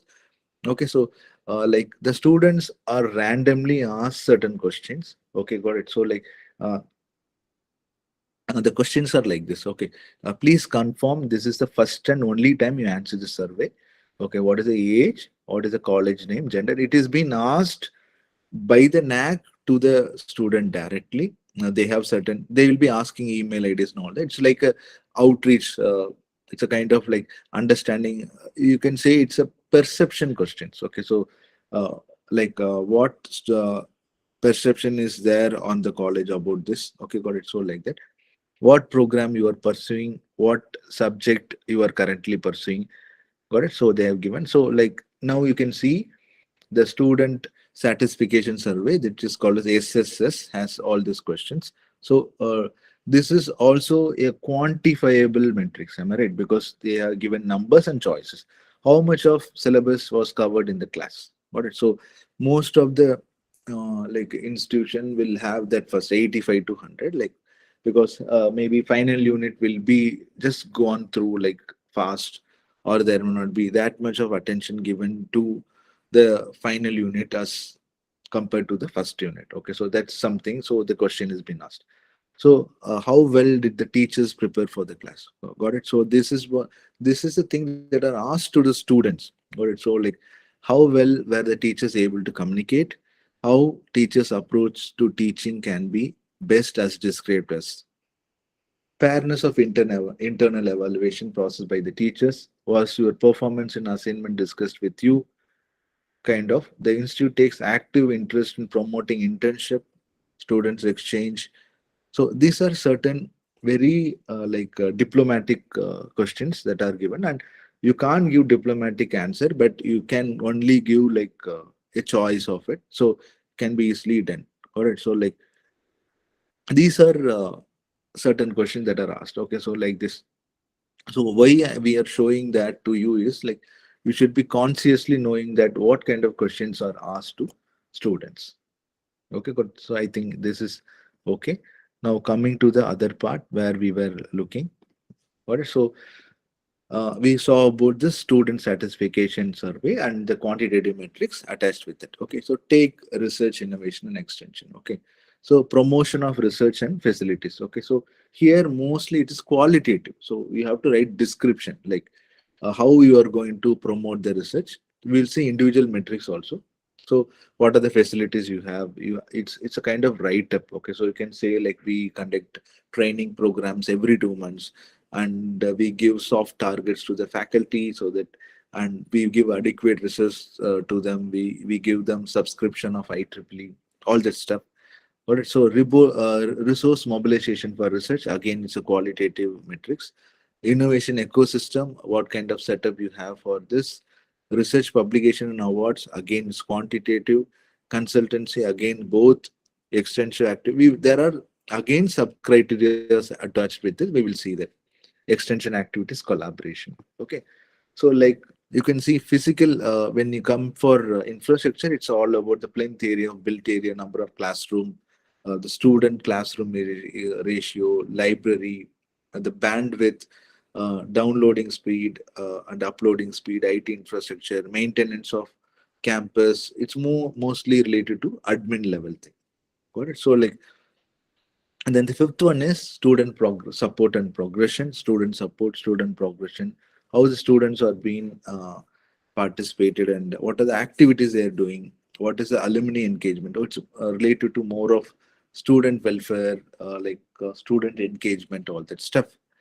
Okay, got it. So like sixth, you have like institutional vision, leadership, strategy development, and it's more of vision and mission and strategy development, deployment, faculty empowerment strategies, what kind of FDPs, what kind of student STTPs, all are conducted, like financial management, resource mobilization, and in IQS system. Okay, so this all will come under six. Okay, then seventh one is more of best practices, values.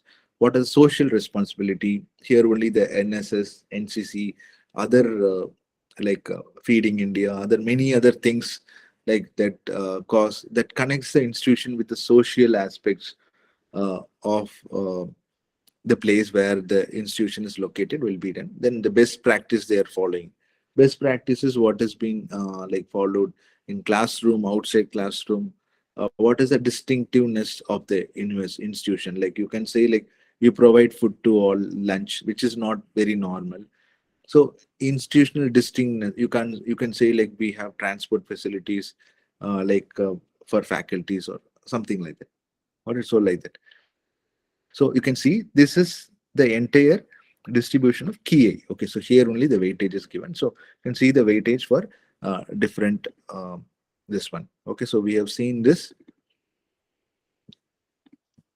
Got it. So like there are certain templates we have used. Got it. So every time there is a change of accreditation framework, now they are having more of qualitative metrics coming in. Okay, because you can see because they are keeping on visiting. Okay, so whenever a NAAC team visits a university, you can see like there have been 15,000 accreditation visits that has been done, covering so much of institution and colleges. Got it. So if you go to the UGC website or NAAC website, you can see the statistics. So how many visits are being done every month. So which university, everything, because according to Right to Information Acts, everything is displayed on the website itself. Got it. So like you can see the grade breakup of institution accredited. Got it. So like for 2022, there is a new data that is available. It's not it. Got it. So like how many of institution has got A grade, how many of B grade they have given. Okay. So generally, if you take online evaluation, so slowly everything is getting online. Like before some 7 years or 5 years, everything online, even SSR, hard copy has to be sent, everything. But nowadays, all the data is being evaluated online. Means we have to upload everything. So when they're coming to visit, they'll be seeing the uploaded data. They'll have the uploaded data with them. That is what they'll match up. Okay, whether you have uploaded the right data, that verification and validation will only be done. Okay, so there will not be any data shown to them. So only the visit is, though for 2.5 days, it's very quick. Got it? So like if you take online evaluation of quantitative data and like its numbers, for example, if you take criteria 1, 2, 3, all that, it's a numbers, and they have third party, NAAC has third party, which will be seeing whether the numbers are right or wrong. Okay, so that falls 70%. And again is peer judgment, that is qualitative based data, that is 30%. Got it? So like this, I have just given some fee structure for what are, so just to understand. So when I'll give you the PPT, you'll be able to do this.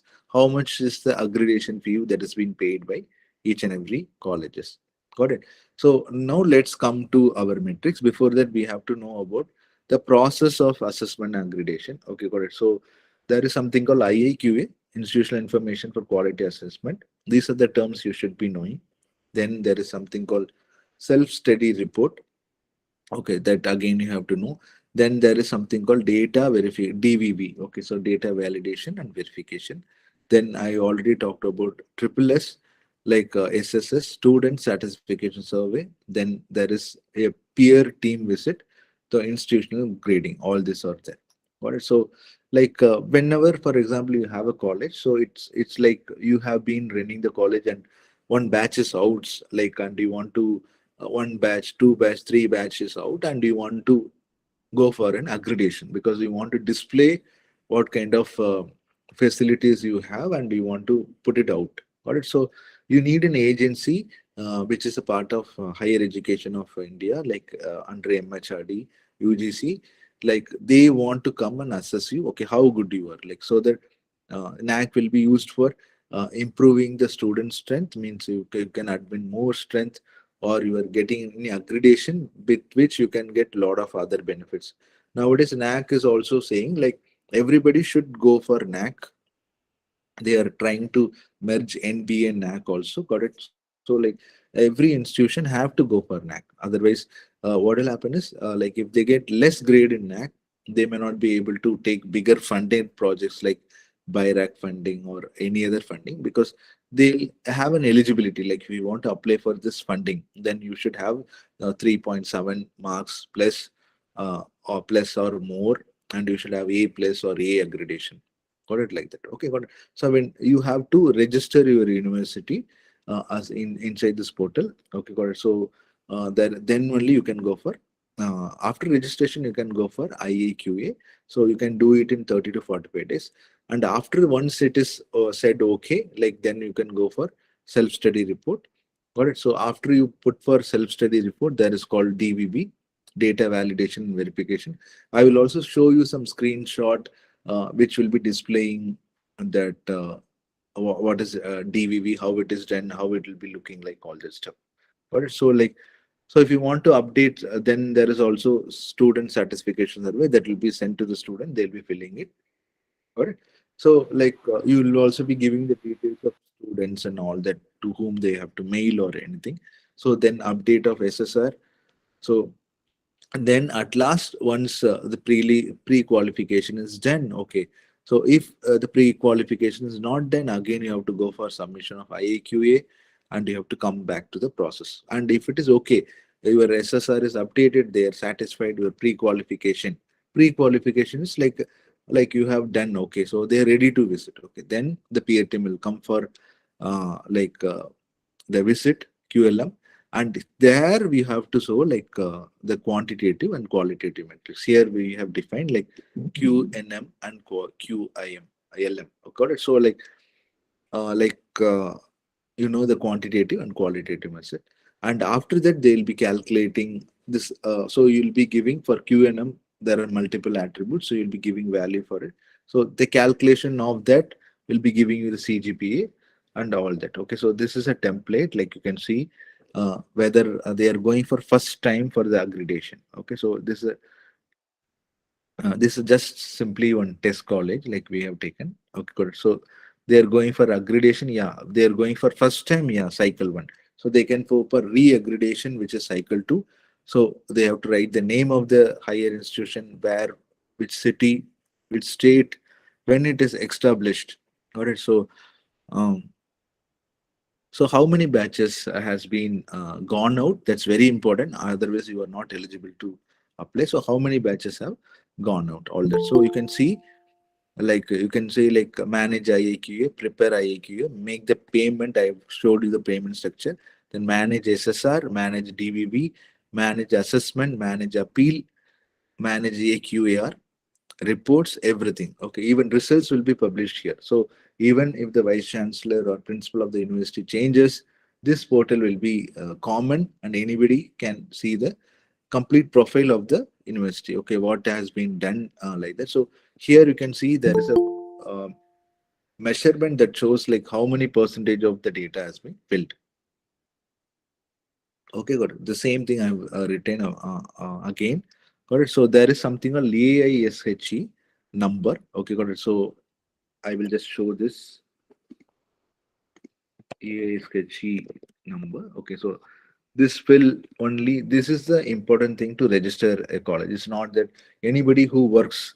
So when the affiliation of the college has been established and the proposal for establishing college, everything is given, you will be given this AISHE number.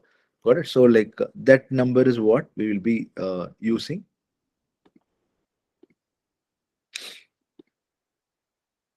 Okay, so that number is what that is being used to apply for NAAC. So that will be with the management of the college. Okay, got it. So when you are creating the ID, you have to give the name, type of the institution, the AISHE ID, email ID, or maybe vice chancellor or principal at the rate of university.edu.in or aac.in, mobile number, all this stuff. Got it. So then once you are done within 7 days, you'll get the login. Got it? So there, once the login is done, there has been given a proper manual.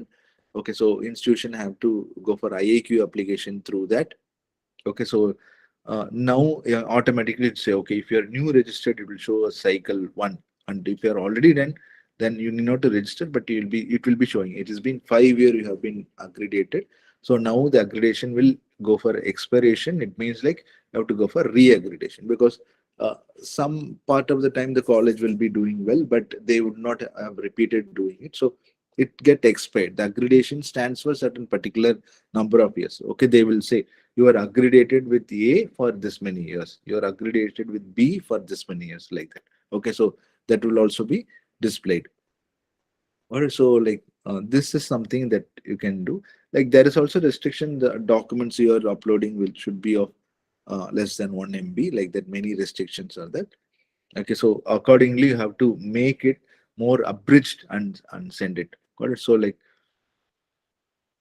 so if there will be a lot of approvals that are already been got by UGC MHRD, that also have to be written. Okay, and if the university is having 12B status or 2F status, as I mentioned, see here, that also has to be uploaded. Okay, so there are certain kind of thing that has to be uploaded for IAQA. That's what I have given here. Okay, so there will also be mail. You have given a mail ID whenever a communication has to be established. So like the mail also will be shooted. So we have to make sure the mail ID of this has to be added in the contact of the email inbox that has been used. Otherwise, it will go to spam also. All right. So when you are submitting after this, when you're submitting the SSR, all right, so you have to write an executive summary, profile of the institution, extended profile of the institution, QIF, that is quality indicator framework. Okay, QIF, that also we'll see. Then data, templates, and documents. Got it? So then if there is any optional metrics like that. Got it? So this is how all the academic information is being. See, I will just say you about one information, academic information, like details of program offered by the college. Okay, so it means you will be like, it's a quantitative metrics. You can see level of program, like the name of course, duration, entry qualification, medium of instruction, sanction strength, all that stuff. All right, so like this. So when you want to type like the executive summary, it's the introductory note, criteria by summary, strength and weakness, SWOT. They it used to be SWOT, they changed into SWOT. Okay, got it. So like that, and it's you will be writing of 5,000 words, and without any grammar mistake or any other thing. Got it. So profile of the institution, like who will be at the present, like who will be the principal, who or three people will be communicated: principal or vice chancellor, and IQAC coordinator. Okay, so they'll be getting the mails. Okay, what is the status of institution?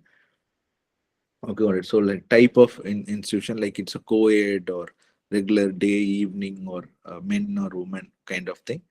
Okay, so these are simple instruction, and I don't want to talk on it. We'll go to the metrics, which we'll be concentrating on it. But I want to you people to know everything.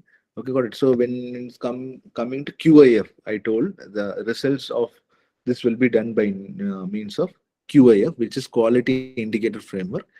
Got it. So, like if you take the type of higher education institution, it may be a university, it can be an autonomous college or affiliated or constituted colleges. Okay, you can see the key indicators. There are 34 marks for universities and other things. Then qualitative metrics, as I already told, it is 33 percentage. I told, like it means 38 marks, and the quantitative metrics 99 marks. Okay, got it. Total number of criteria are same for all the thing. Got it. And key indicators is also same only for affiliated colleges. It is less than 2. All right. So the total metrics combination of QIM and QNM is 137 for university, 136 for autonomous college, 121 for affiliated thing. Got it. So this we have already seen. So these are the key indicators which I have told you about.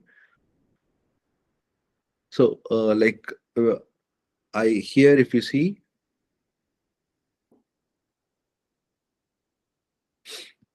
they have given about the highlight of present QIF, quality indicator factors. Okay, got it. So like they have given for 30 marks for student triple S, student satisfaction survey, for the innovation ecosystem 30, alumni engagement 10.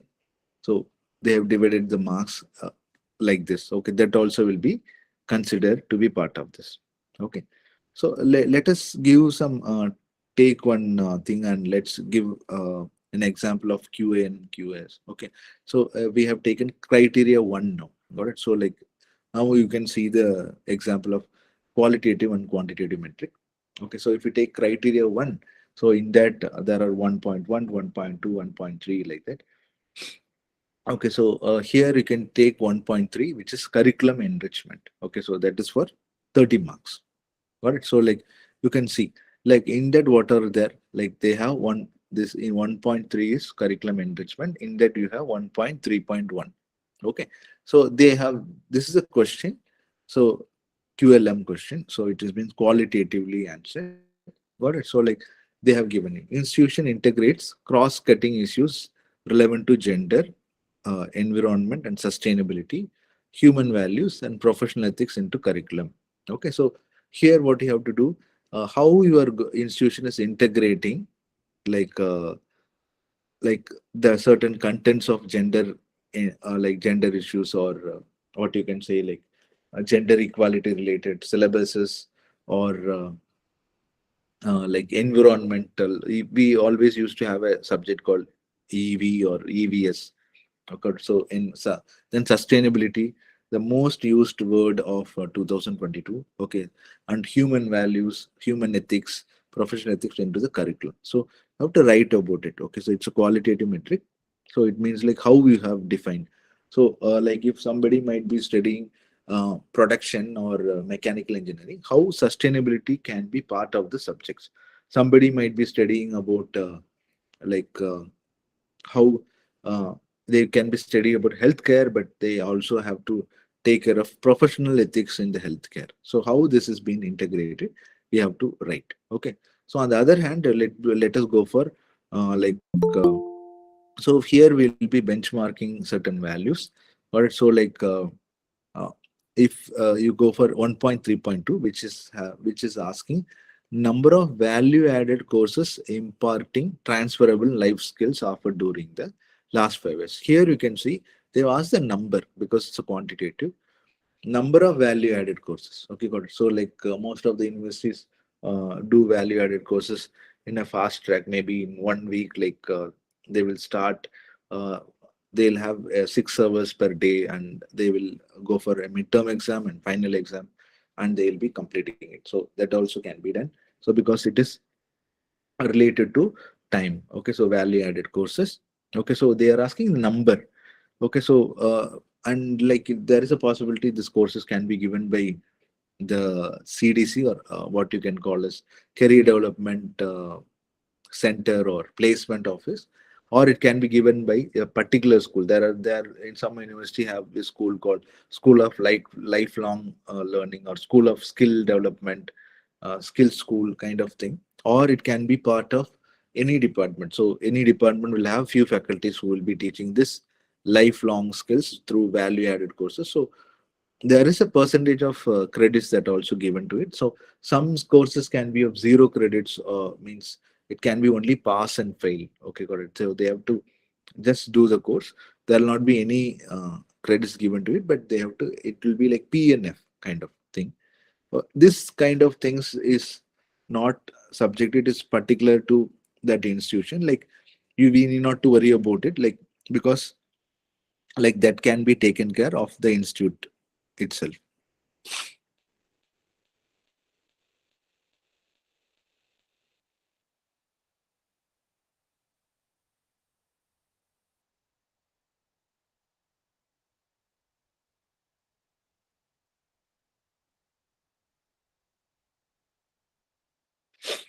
Got it? So, like, let's go for 1.3.3.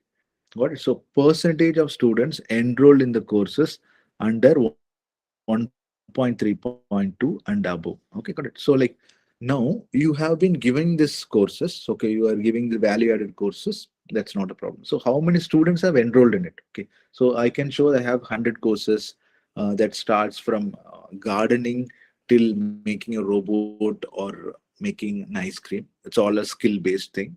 Okay, but I have to also show in sync how many students have been educated, how many have been rolled into it. Okay, so again it is graded. Got it? So, and whenever you go for this, they have benchmark values. You can see like benchmark values. It is greater if you have four like benchmark value. It is greater than AA to BB, BB. Okay, got it. So like that. So it's based upon the numbers you show. Like out of the total number of students, you can say like all my students have done at least one skill based course, like in within their program.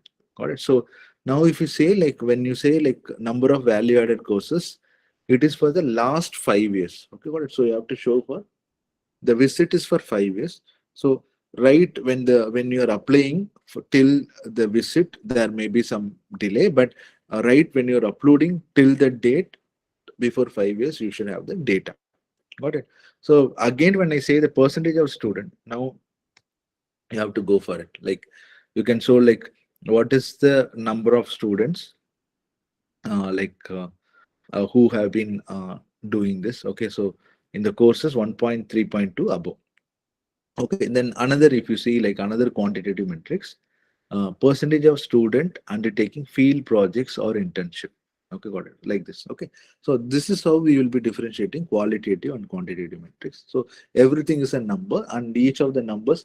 When we go for DVV, what is DVV? Data verification validation. It means like whatever you're giving here has to be uploaded as proofs.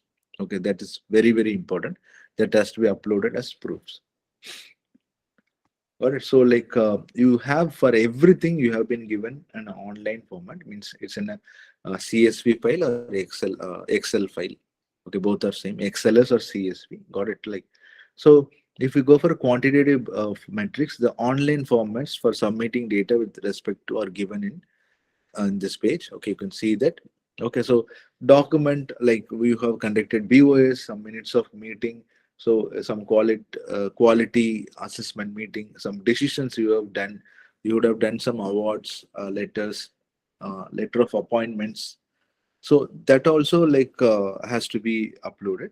Or some usually what universities will be doing, because there is a restriction in space, they used to upload all this document in their university website and give the link of it. Okay, got it. So it will go to that PDF or whatever zip RAR or zip file where it is, or it's a kind of mandatory disclosure that has to be done during the visit. Okay, got it. So this is one format. I think most of you would have seen if your university has gone for NAAC, because you will be by hearting everything. This is a template you can see here: 1.1.2, 1.1.3, 1.2.1.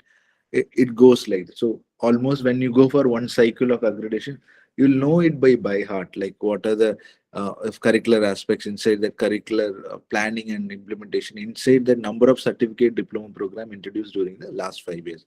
So you can see they are asking the program code, program name, name of the certificate or diploma introduced in last thing, year of introduction, link of the relevant doc. Got it? So that is how it has to be done. Got it? So like that, there is a data template for everything which we have to work. Got it? So if you see like criteria 1, so which we are talking, we will go to all criteria and I will be defining the qualitative and quantitative metrics. So then you will be knowing complete NAAC.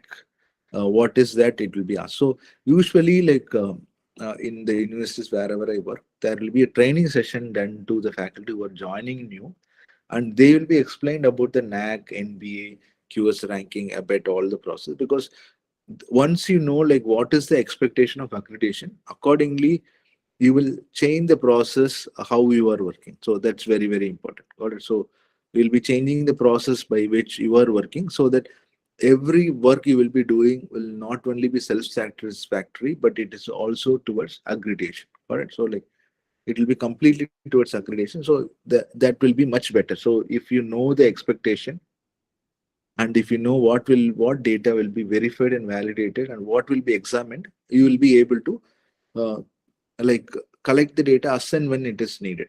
Okay, got it. So in a good institute, like the course file will be automatically formed. So you go to class, come back and take something out of your class, keep in the file. It can be a notes, it can be a PPT, can be just printed out or put in a soft copy and it has been added.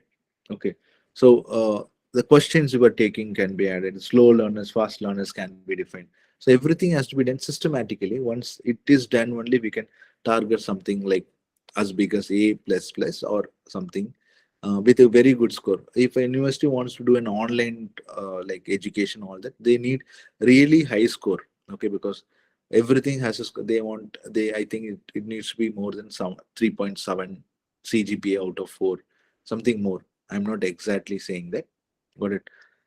But so like you can see criteria 1, like 1.1. Okay, so you can see here this is a quantitative metrics because numbers. Okay, percentage of program where syllabus revision was carried out during the last 5 years. So what you have to do, if there are 100 subjects, okay, in that 100 subject, 50 subjects have been revised for within the last 5 years, then it means that you are going to get 50 percentage. Got it? So now they don't stop asking only that, but they'll be asking what is the program code of the revised syllabus. Okay, so what is the program name of the revised syllabus? Whether the code itself is code will not change, it will be same. Like and what is the year of revisions? Okay, so how you we can just put some program code and program name. Got it? Like now, what will happen? They will be asking who made this change, whether this change was communicated to everyone. So I have to take every year there will be one minimum of 1 hour, one board of studies meeting, and there can be two also, but there is a desirable is two, like, but minimum requirement is one.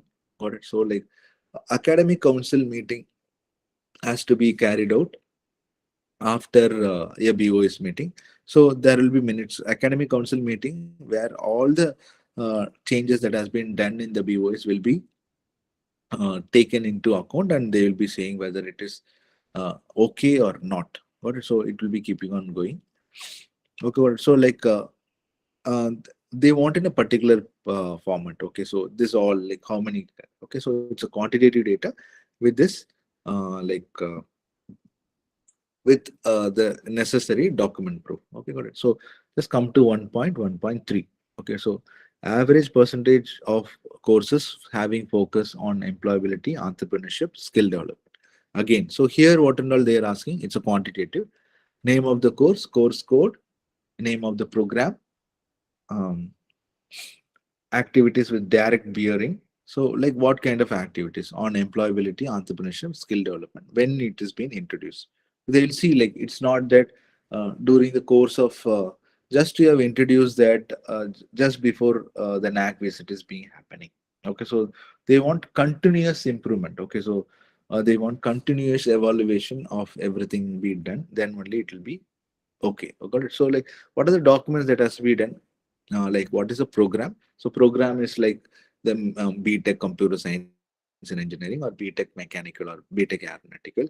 So what is the curriculum? What is the syllabus? Syllabus, yesterday I told that syllabus plural is of syllabi of the courses. Okay, so most of the universities they'll go for something called red book, means they'll have everything, so they'll make a document out of it, a full book, which also has all the formats, a particular template or formats, and all the BOS minutes, meetings, the original of it, and it will be binding. Okay, so if somebody is asking about BTech CSE, they will be knowing the which version there. This university has been started before 10 years. Initially, the syllabus was like this, and after that, it got evolved. And what made this changes? Everything. Okay, so like this kind of thing is being asked. Okay, so this has to be done not during the visit, but if it is being done initially right from the beginning of the course, it will be much better. Okay, so the minutes of board of studies, academic council meeting, the approvals for this courses. Okay, because the people who are leading the colleges or universities will not be same. So but still there should be an evaluation, there should be inheritance that has to be taken. So keeping that in mind, they have given it. Okay, so there are some universities, for example, if I'm in place called Delhi, like there is a skill uh, university in Delhi. There are particular colleges who have MOUs with this skill universities, entrepreneurs, skill development university, and they will uh, get some course done through them also. Or even there is a possibility you can do certain courses through NPTEL or SWIAM or any other thing. There are certain approved online platforms which can be used. Okay, so this is the system. Like you can see, like uh, so, like there are optional metrics also. Okay, got it. Like so, you can see like we can go for this optional metrics. Okay, what do you mean by optional metrics? That I can drop something out. Okay, got it. So like I can say like I'm not taking this. I can drop 5% of this. Got it. So because certain things cannot be applicable to all. Got it. So like it is based upon the social, economic, or some aspects. So I can withdraw. I'm not going to apply for this metric. Okay. Okay. So only 5% of the metrics can be 5% of the metrics can be opted out. Okay, got it. So like you can say like maximum of should not exceed 5%. Okay, so in that they have given a check like where they have said like all metrics in criteria 7 are essentials. Got it. So like none of the metrics in the criteria 7 can be opted out. Okay, I will show why. I will also say about it. Okay, uh, and there are some metrics that are like it's like a star on it, means it is essential. You can't cannot be opting out of it. Like curricular aspects, how you can opt out, it's not going to work. It's base, that's the core of any university, so you can't. Got it. Okay, so when they're calculating like a CGPA, this 5% metrics which you have opted out will not be calculated. It's meant like a choice question, so you can exceed it. Okay, so they have given a particular page. Got it. So like where they have said, please submit map not applicable metrics here. You can see like they have given that. So you can take which one, how much weightage, and you can do. So number of certificate or diploma program introduced during the last 5 years. Okay, this is something it may not be needed. It's optional. Okay, I need not to give 100% certificate program within the program, or I haven't started any diploma program because diploma in something once the student finish it parallelly, he will get this money. Okay, so percentage of participation of full-time teachers in various bodies like autonomous college or such as in. Okay, it's not that you'll be having 200 teachers or 1,000 teachers. It is not possible for all the 1,000 teachers to sit in a BOS meeting or academic council. Got it? So that they have opted out so that it will not uh, be possible. If it is a small institute or small colleges where there is 100 or less than faculties, then members, then they'll be able to participate in all this process. But when the number goes high, they need not just imagine like a deemed university which has 2,000, 3,000 faculty. So they will be getting very less weightage out of the five. So they opt out. So you have to find which is not suitable for you. You can opt out it. Okay. So as I told, like whatever we are saying, doing here, we have to go for something called DVV, data validation and verification. So far, so good. Is it all okay?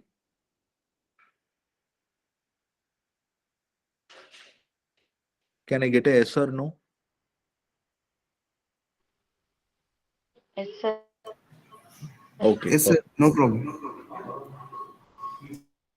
Sorry to bother you, but I need to validate and verify my process also. But so data validation and verification process. So like whatever you have sent as a quantitative will be sent for both because um, how to believe the data. Got it? So like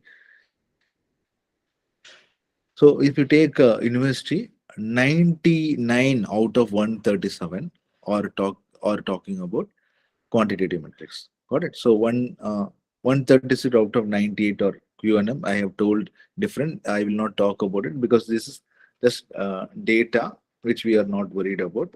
So as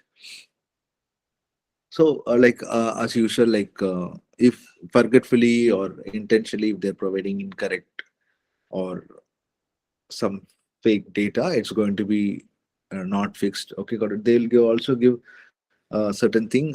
They will ask for clarification. Why there is a major difference? Because whenever a university is going for NAAC, initially they will not be able to get more of data. For just take criteria 3, you are asking the faculty number of patents they have filed. Faculty would have filed through the institution, they would have filed separately, privately. So it's some faculty who have filed have left would have left the university they joined, and so you have to have the database of all the people who worked for the last 5 years and their data, their Google Scholar, their consultancy project, their FTPs. So there might be change when you are uploading the SSR. It may be different when they're coming. It's going to be different. So, but there should be a proper clarification from the site. Okay. So like DVV, if it is deviated, that also again we have to give report. Okay, they'll send there is a lot of change and we have to give the clarification. Okay, so then they will accept it or they will this one it. Okay, got it. So these are certain things they will replay kind of thing. Okay, so deviation details and what is a higher education institution response. Okay. Okay, so they have seen the input is this one, the input in DVV is this one, the clarification on the input they are saying, they are asking. So the response what is given is uh, number of courses offered across all programs is 115 like that. Okay, so status is the clarification given by the institution is accepted. Okay, like that. So everything will be done uh, online. Got it? So every time you upload it, there will be lot of uh, queries that will be put to you. Got it? So and you have to make sure you have to address all the queries. Once you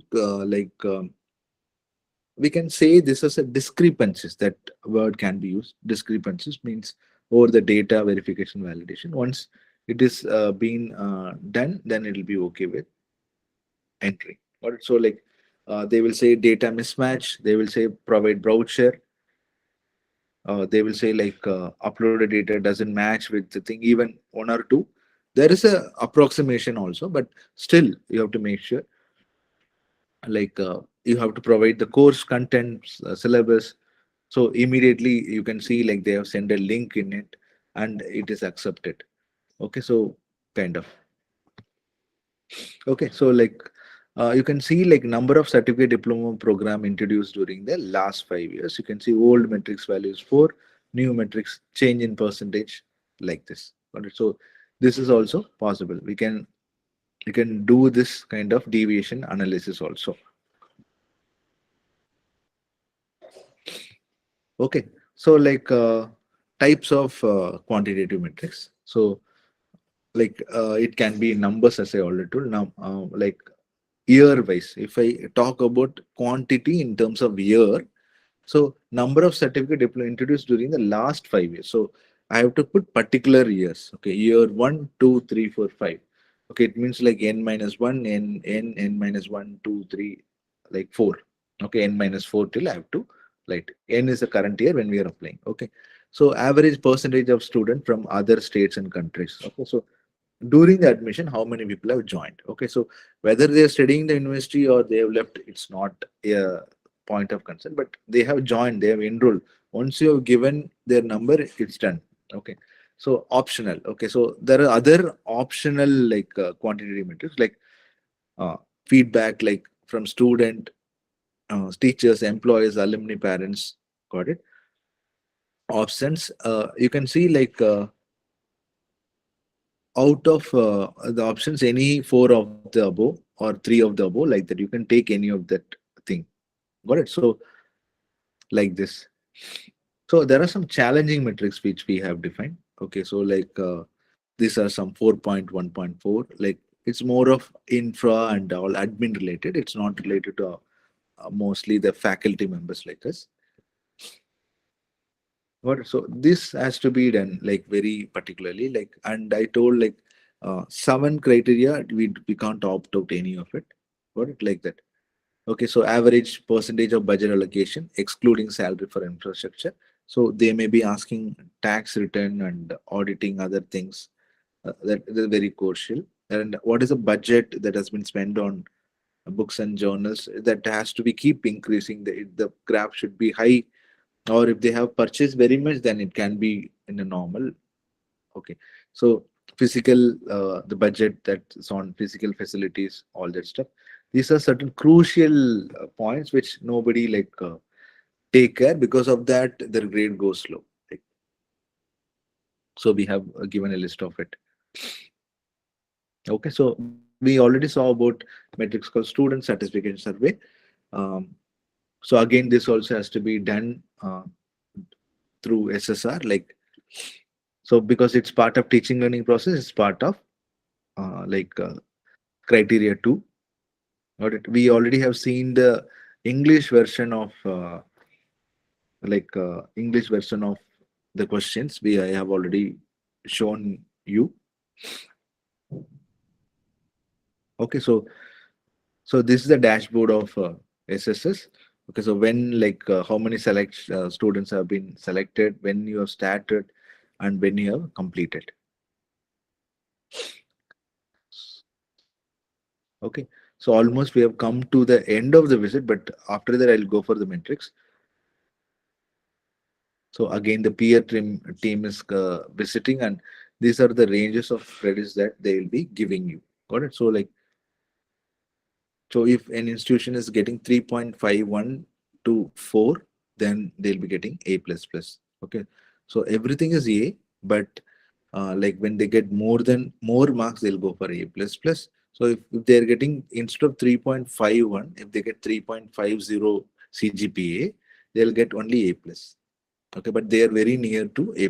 Similarly, everything is like that. So each and every point should be carefully taken, and like the data, it's all about data. and management. So the data collection, it's a separate process itself. University has to have a process of collection of data day to day, and it's not related to the NAAC process, but how they are creating a data repository, so that even when somebody is leaving the university, how they have the entire data of them. So that makes a very important. And many universities follow a process of coming out with performance appraisal for the student, or sorry, for the faculty, or just they come out with incentive process, so that when incentives is given to the faculty, like they will submit all the data without fail. Got it? So this is done. Now let me go for thing. So this is a document I showed you. This is a manual. So every manual is available for all the universities. So I am again in NAAC site. Got it? So NAAC has all the manuals. Got it? So you have to, whenever you're studying a format, taking a format or manual, you are supposed to take only from NAAC site. You are not supposed to take from the third party site. Okay, so because it's not authentic at all. All right, so like you can see here from where the PPT is being made, my PDF all made. So they've been complete guidelines. Got it? So like, and they have given about quality indicator framework, which we saw. What are the eligibility? Whatever I have shown you, it's been just taken from here, because uh, it's not a technical, or this is a process oriented. So we can't take any other keyword of our own. We just need to follow this. This is it's a kind of template, or we can say it's a protocol. So everything has to be done like that. Okay, so we have seen about SSR, all that. So you can, let's go for this. This is what we are talking about. So data templates, documents for quantitative metrics. Got it? So this is what we are talking about. Okay, so here they have given all the kinds of metric data that has to be uploaded, and everything is in tabular column form. Okay, there is an Excel sheet that is being there, but the Excel sheet will be like this, which I'm going to see. Okay, got it? So like you can see the data template for quantitative metrics, so which we already have seen. Like this two we have already seen. Like you can see what is that they ask, and after the total number of students, then curricular enrichment, this we haven't seen. We have seen 1.1, 1.2. Now let's see for all the metrics for all the other criteria, then we can complete. So it will be complete holistically. I have told you what is the complete process, and where and all I have inserted, like qualitative and quantitative metrics, how it works, all the stuff. Got it? So you can see like curricular enrichment. So how you are going to enrich the curriculum. So number of value added courses imparting transferable and life skills offered during the last 5 years. So that's how it is there. Okay, you can see like they have divided that into 5 years, particularly name of the value added courses with 30 or more contact hours. Okay, so for example, I can't say there is a course which has only 5 hours. Once they finish the course is done. Minimum there should be 30 hours. It can be more also. Got it? So like, so only I told there is a 1 week course that will be done. So they'll be having 5 hours a day. So like in 5 days or 6 days they'll be having or they'll have 6 hours a day, and in 5 days they'll complete one value added courses. And the end of the course on Monday they start, Saturday they'll keep exam, and the results will be done. Okay, so that is what we have to do. So that's a value added course, and it can be more of co-curricular activity and all that stuff, or that imparts certain value of entrepreneurship skill and all that into the ongoing courses. Got it? So like how many times you have offered this, when you got discontinued, number of students, it's all quantitative, completely numbers. Okay, and they want proof. Got it? So it is there. Okay. Okay, so 1.3.3. Got it? So like percentage of student undertaking field projects or internship. So what is the program name, program code, number of students taking this internship. So when you are taking them for a field visit or project, so what are the documents that you have to upload? Is like you have to create report. They have gone, just imagine they have gone to a botanical garden, or they have gone to a place like NTPC or something, and they have come back. So there should be an assignment given before the visit, and they will be able to, during the visit they can individually take photograph from their mobile, and they can attach and they can write what was the objective of their visit and whether the objective has been done, what was the outcome, like what is that they learned, is there any theoretical concept that was taught in the class was well understood in a different perspective by knowing the working of it, kind of. So that kind of thing has to be written. All right, so like you can see the program name, program code, name of the students who have gone, photograph of, and every data that has to be entered in NAC has to be geotagged photo. It means geotag camera means normal camera. You have a software called geotagging, which will be giving the latitude, longitude, time, location of the college or where it has been taken, or the place where the internship or project is happening. So that will be giving authentication of the photos. So relevant document will be also authentic. All right. So this is program name, program code, number of students undertaking field projects or internship, link of the relevant document. Okay. So then coming back to the feedback systems. Okay. 1.4, it has 20 marks inside it. Structured feedback received. So there is a format for getting a structured feedback that is also available, or you can form your own with the setup of questions. Okay, from student, teachers, employees, alumni, and parents for design and review of syllabus, semester wise or year wise. Okay, got it. So option you can go for, is this we have already seen. Okay, got it.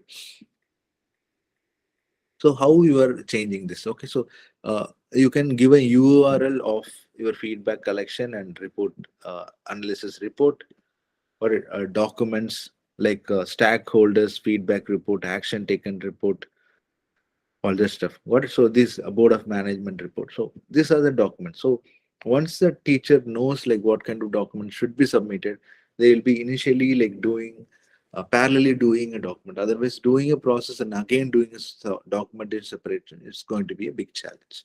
Okay, criteria 2. Okay, we are seeing about the quantitative metrics. Okay, so here in criteria 1 we have completed. In criteria 2 you can see what is that they'll be asking. Okay, so it's all depends upon number, student enrollment and profile.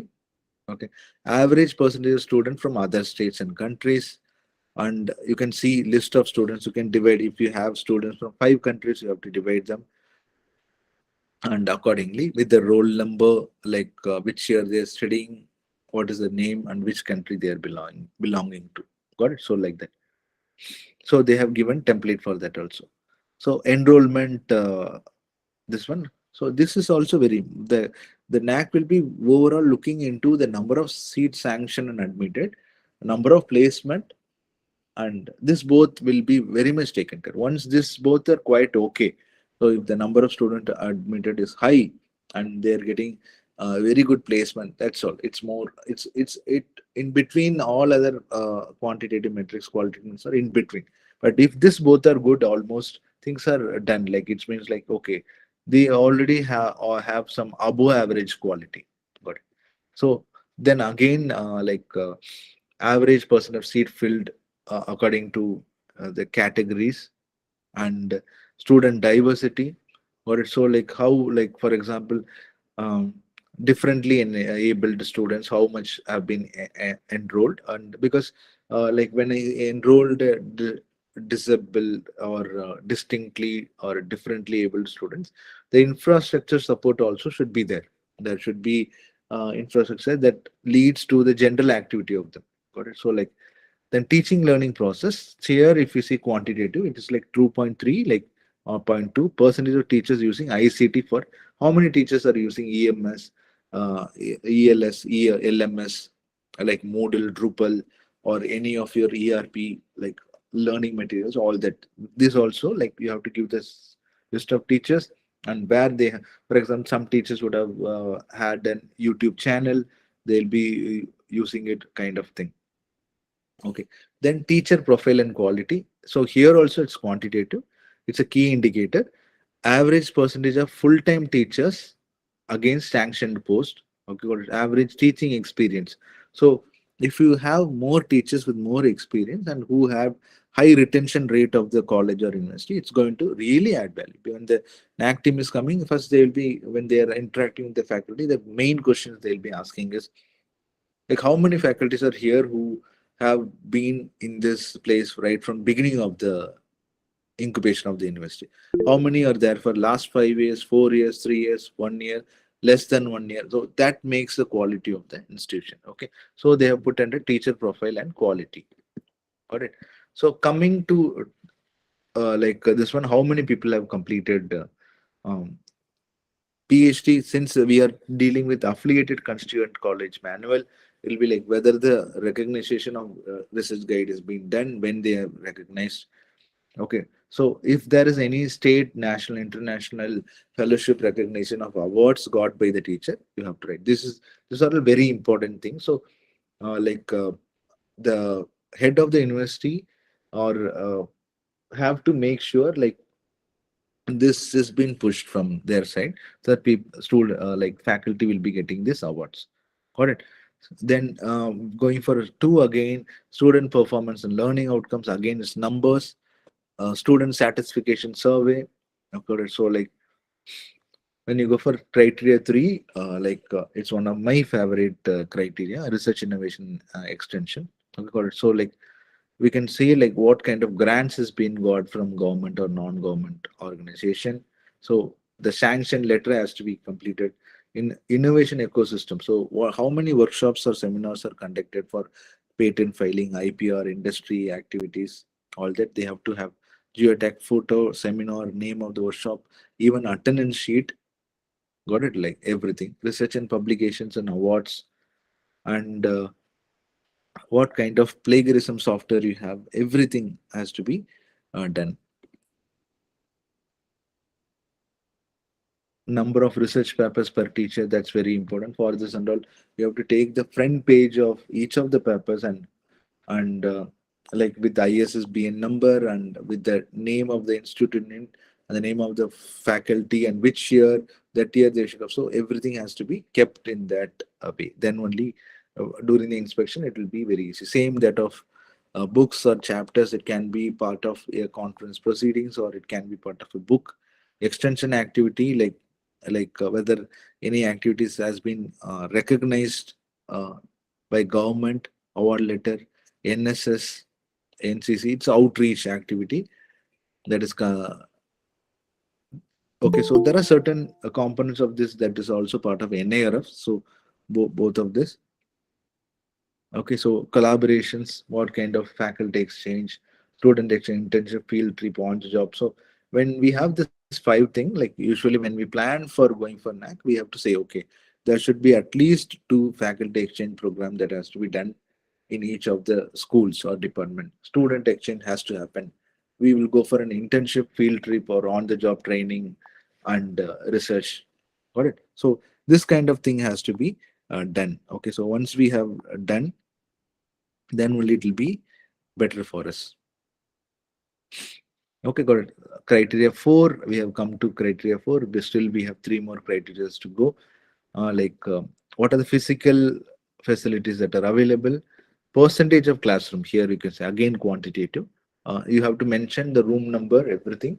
And so it means like before the visit comes, the people will already know about the room. They can say like, you have said, do you have a smart classroom in this floor of this building? Can you take me over there? Okay, so they will check the type of ICT facilities. Got it. So library, they will have e-journals. Sudh Ganga membership, how many of these have been uploaded over the e-journals, e-books, databases, everything. Comes, the so people will already know about them. They can say like, IT infrastructure, do you have a smart classroom in this student support and progression? Can you take me like what kind of scholarship? So will check the students type of got from the government facilities and what is the so what are the library? They will have e-journals. Sudh Ganga membership, how many of these have been uploaded over the e-journal?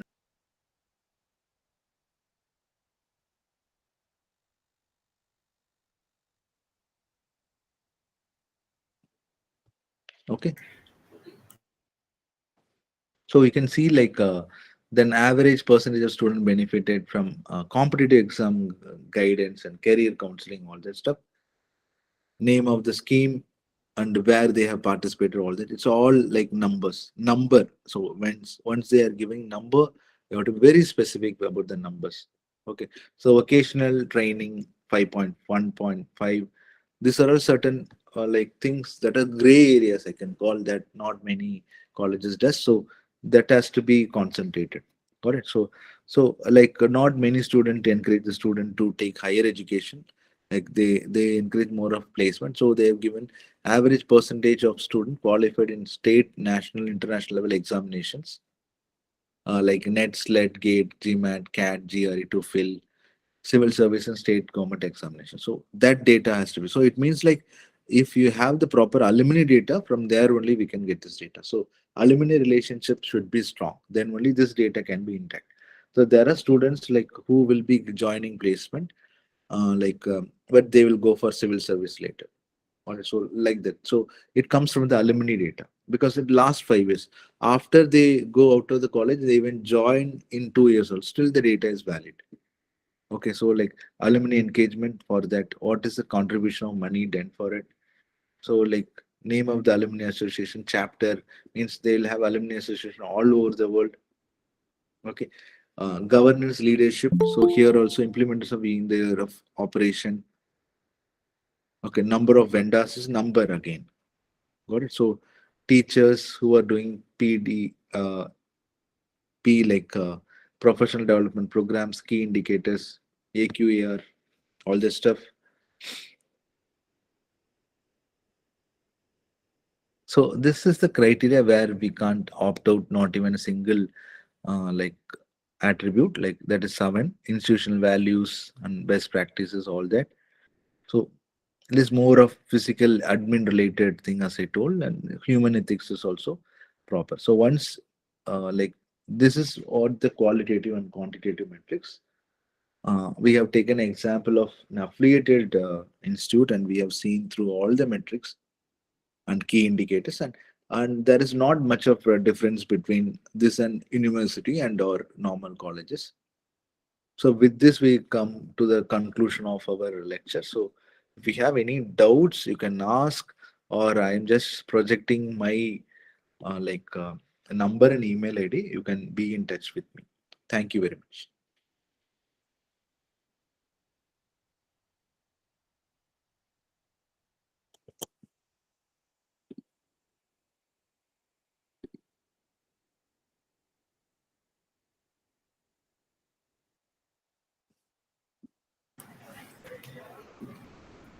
Yes, sir. Thank you. So now the session is open for Q&A. So any participants would like to interact with Balmurugan sir can pose their questions. Unmute yourself and you can pose the questions. If not, sir, I think you will be available at any time if they Yes, I am contact through available. mail. Yeah, they can contact through email ID and phone number. And anyways, Okay. thank you Otherwise, for I will this. take the all the questionnaires and I will just post it to your mail, sir. Sure, that will be better. Thank you, sir. Anyways, all the best, one and all. Thank you for the patient listening. Hopefully, my lecture would have been helpful to you. Thank you very much. All the best.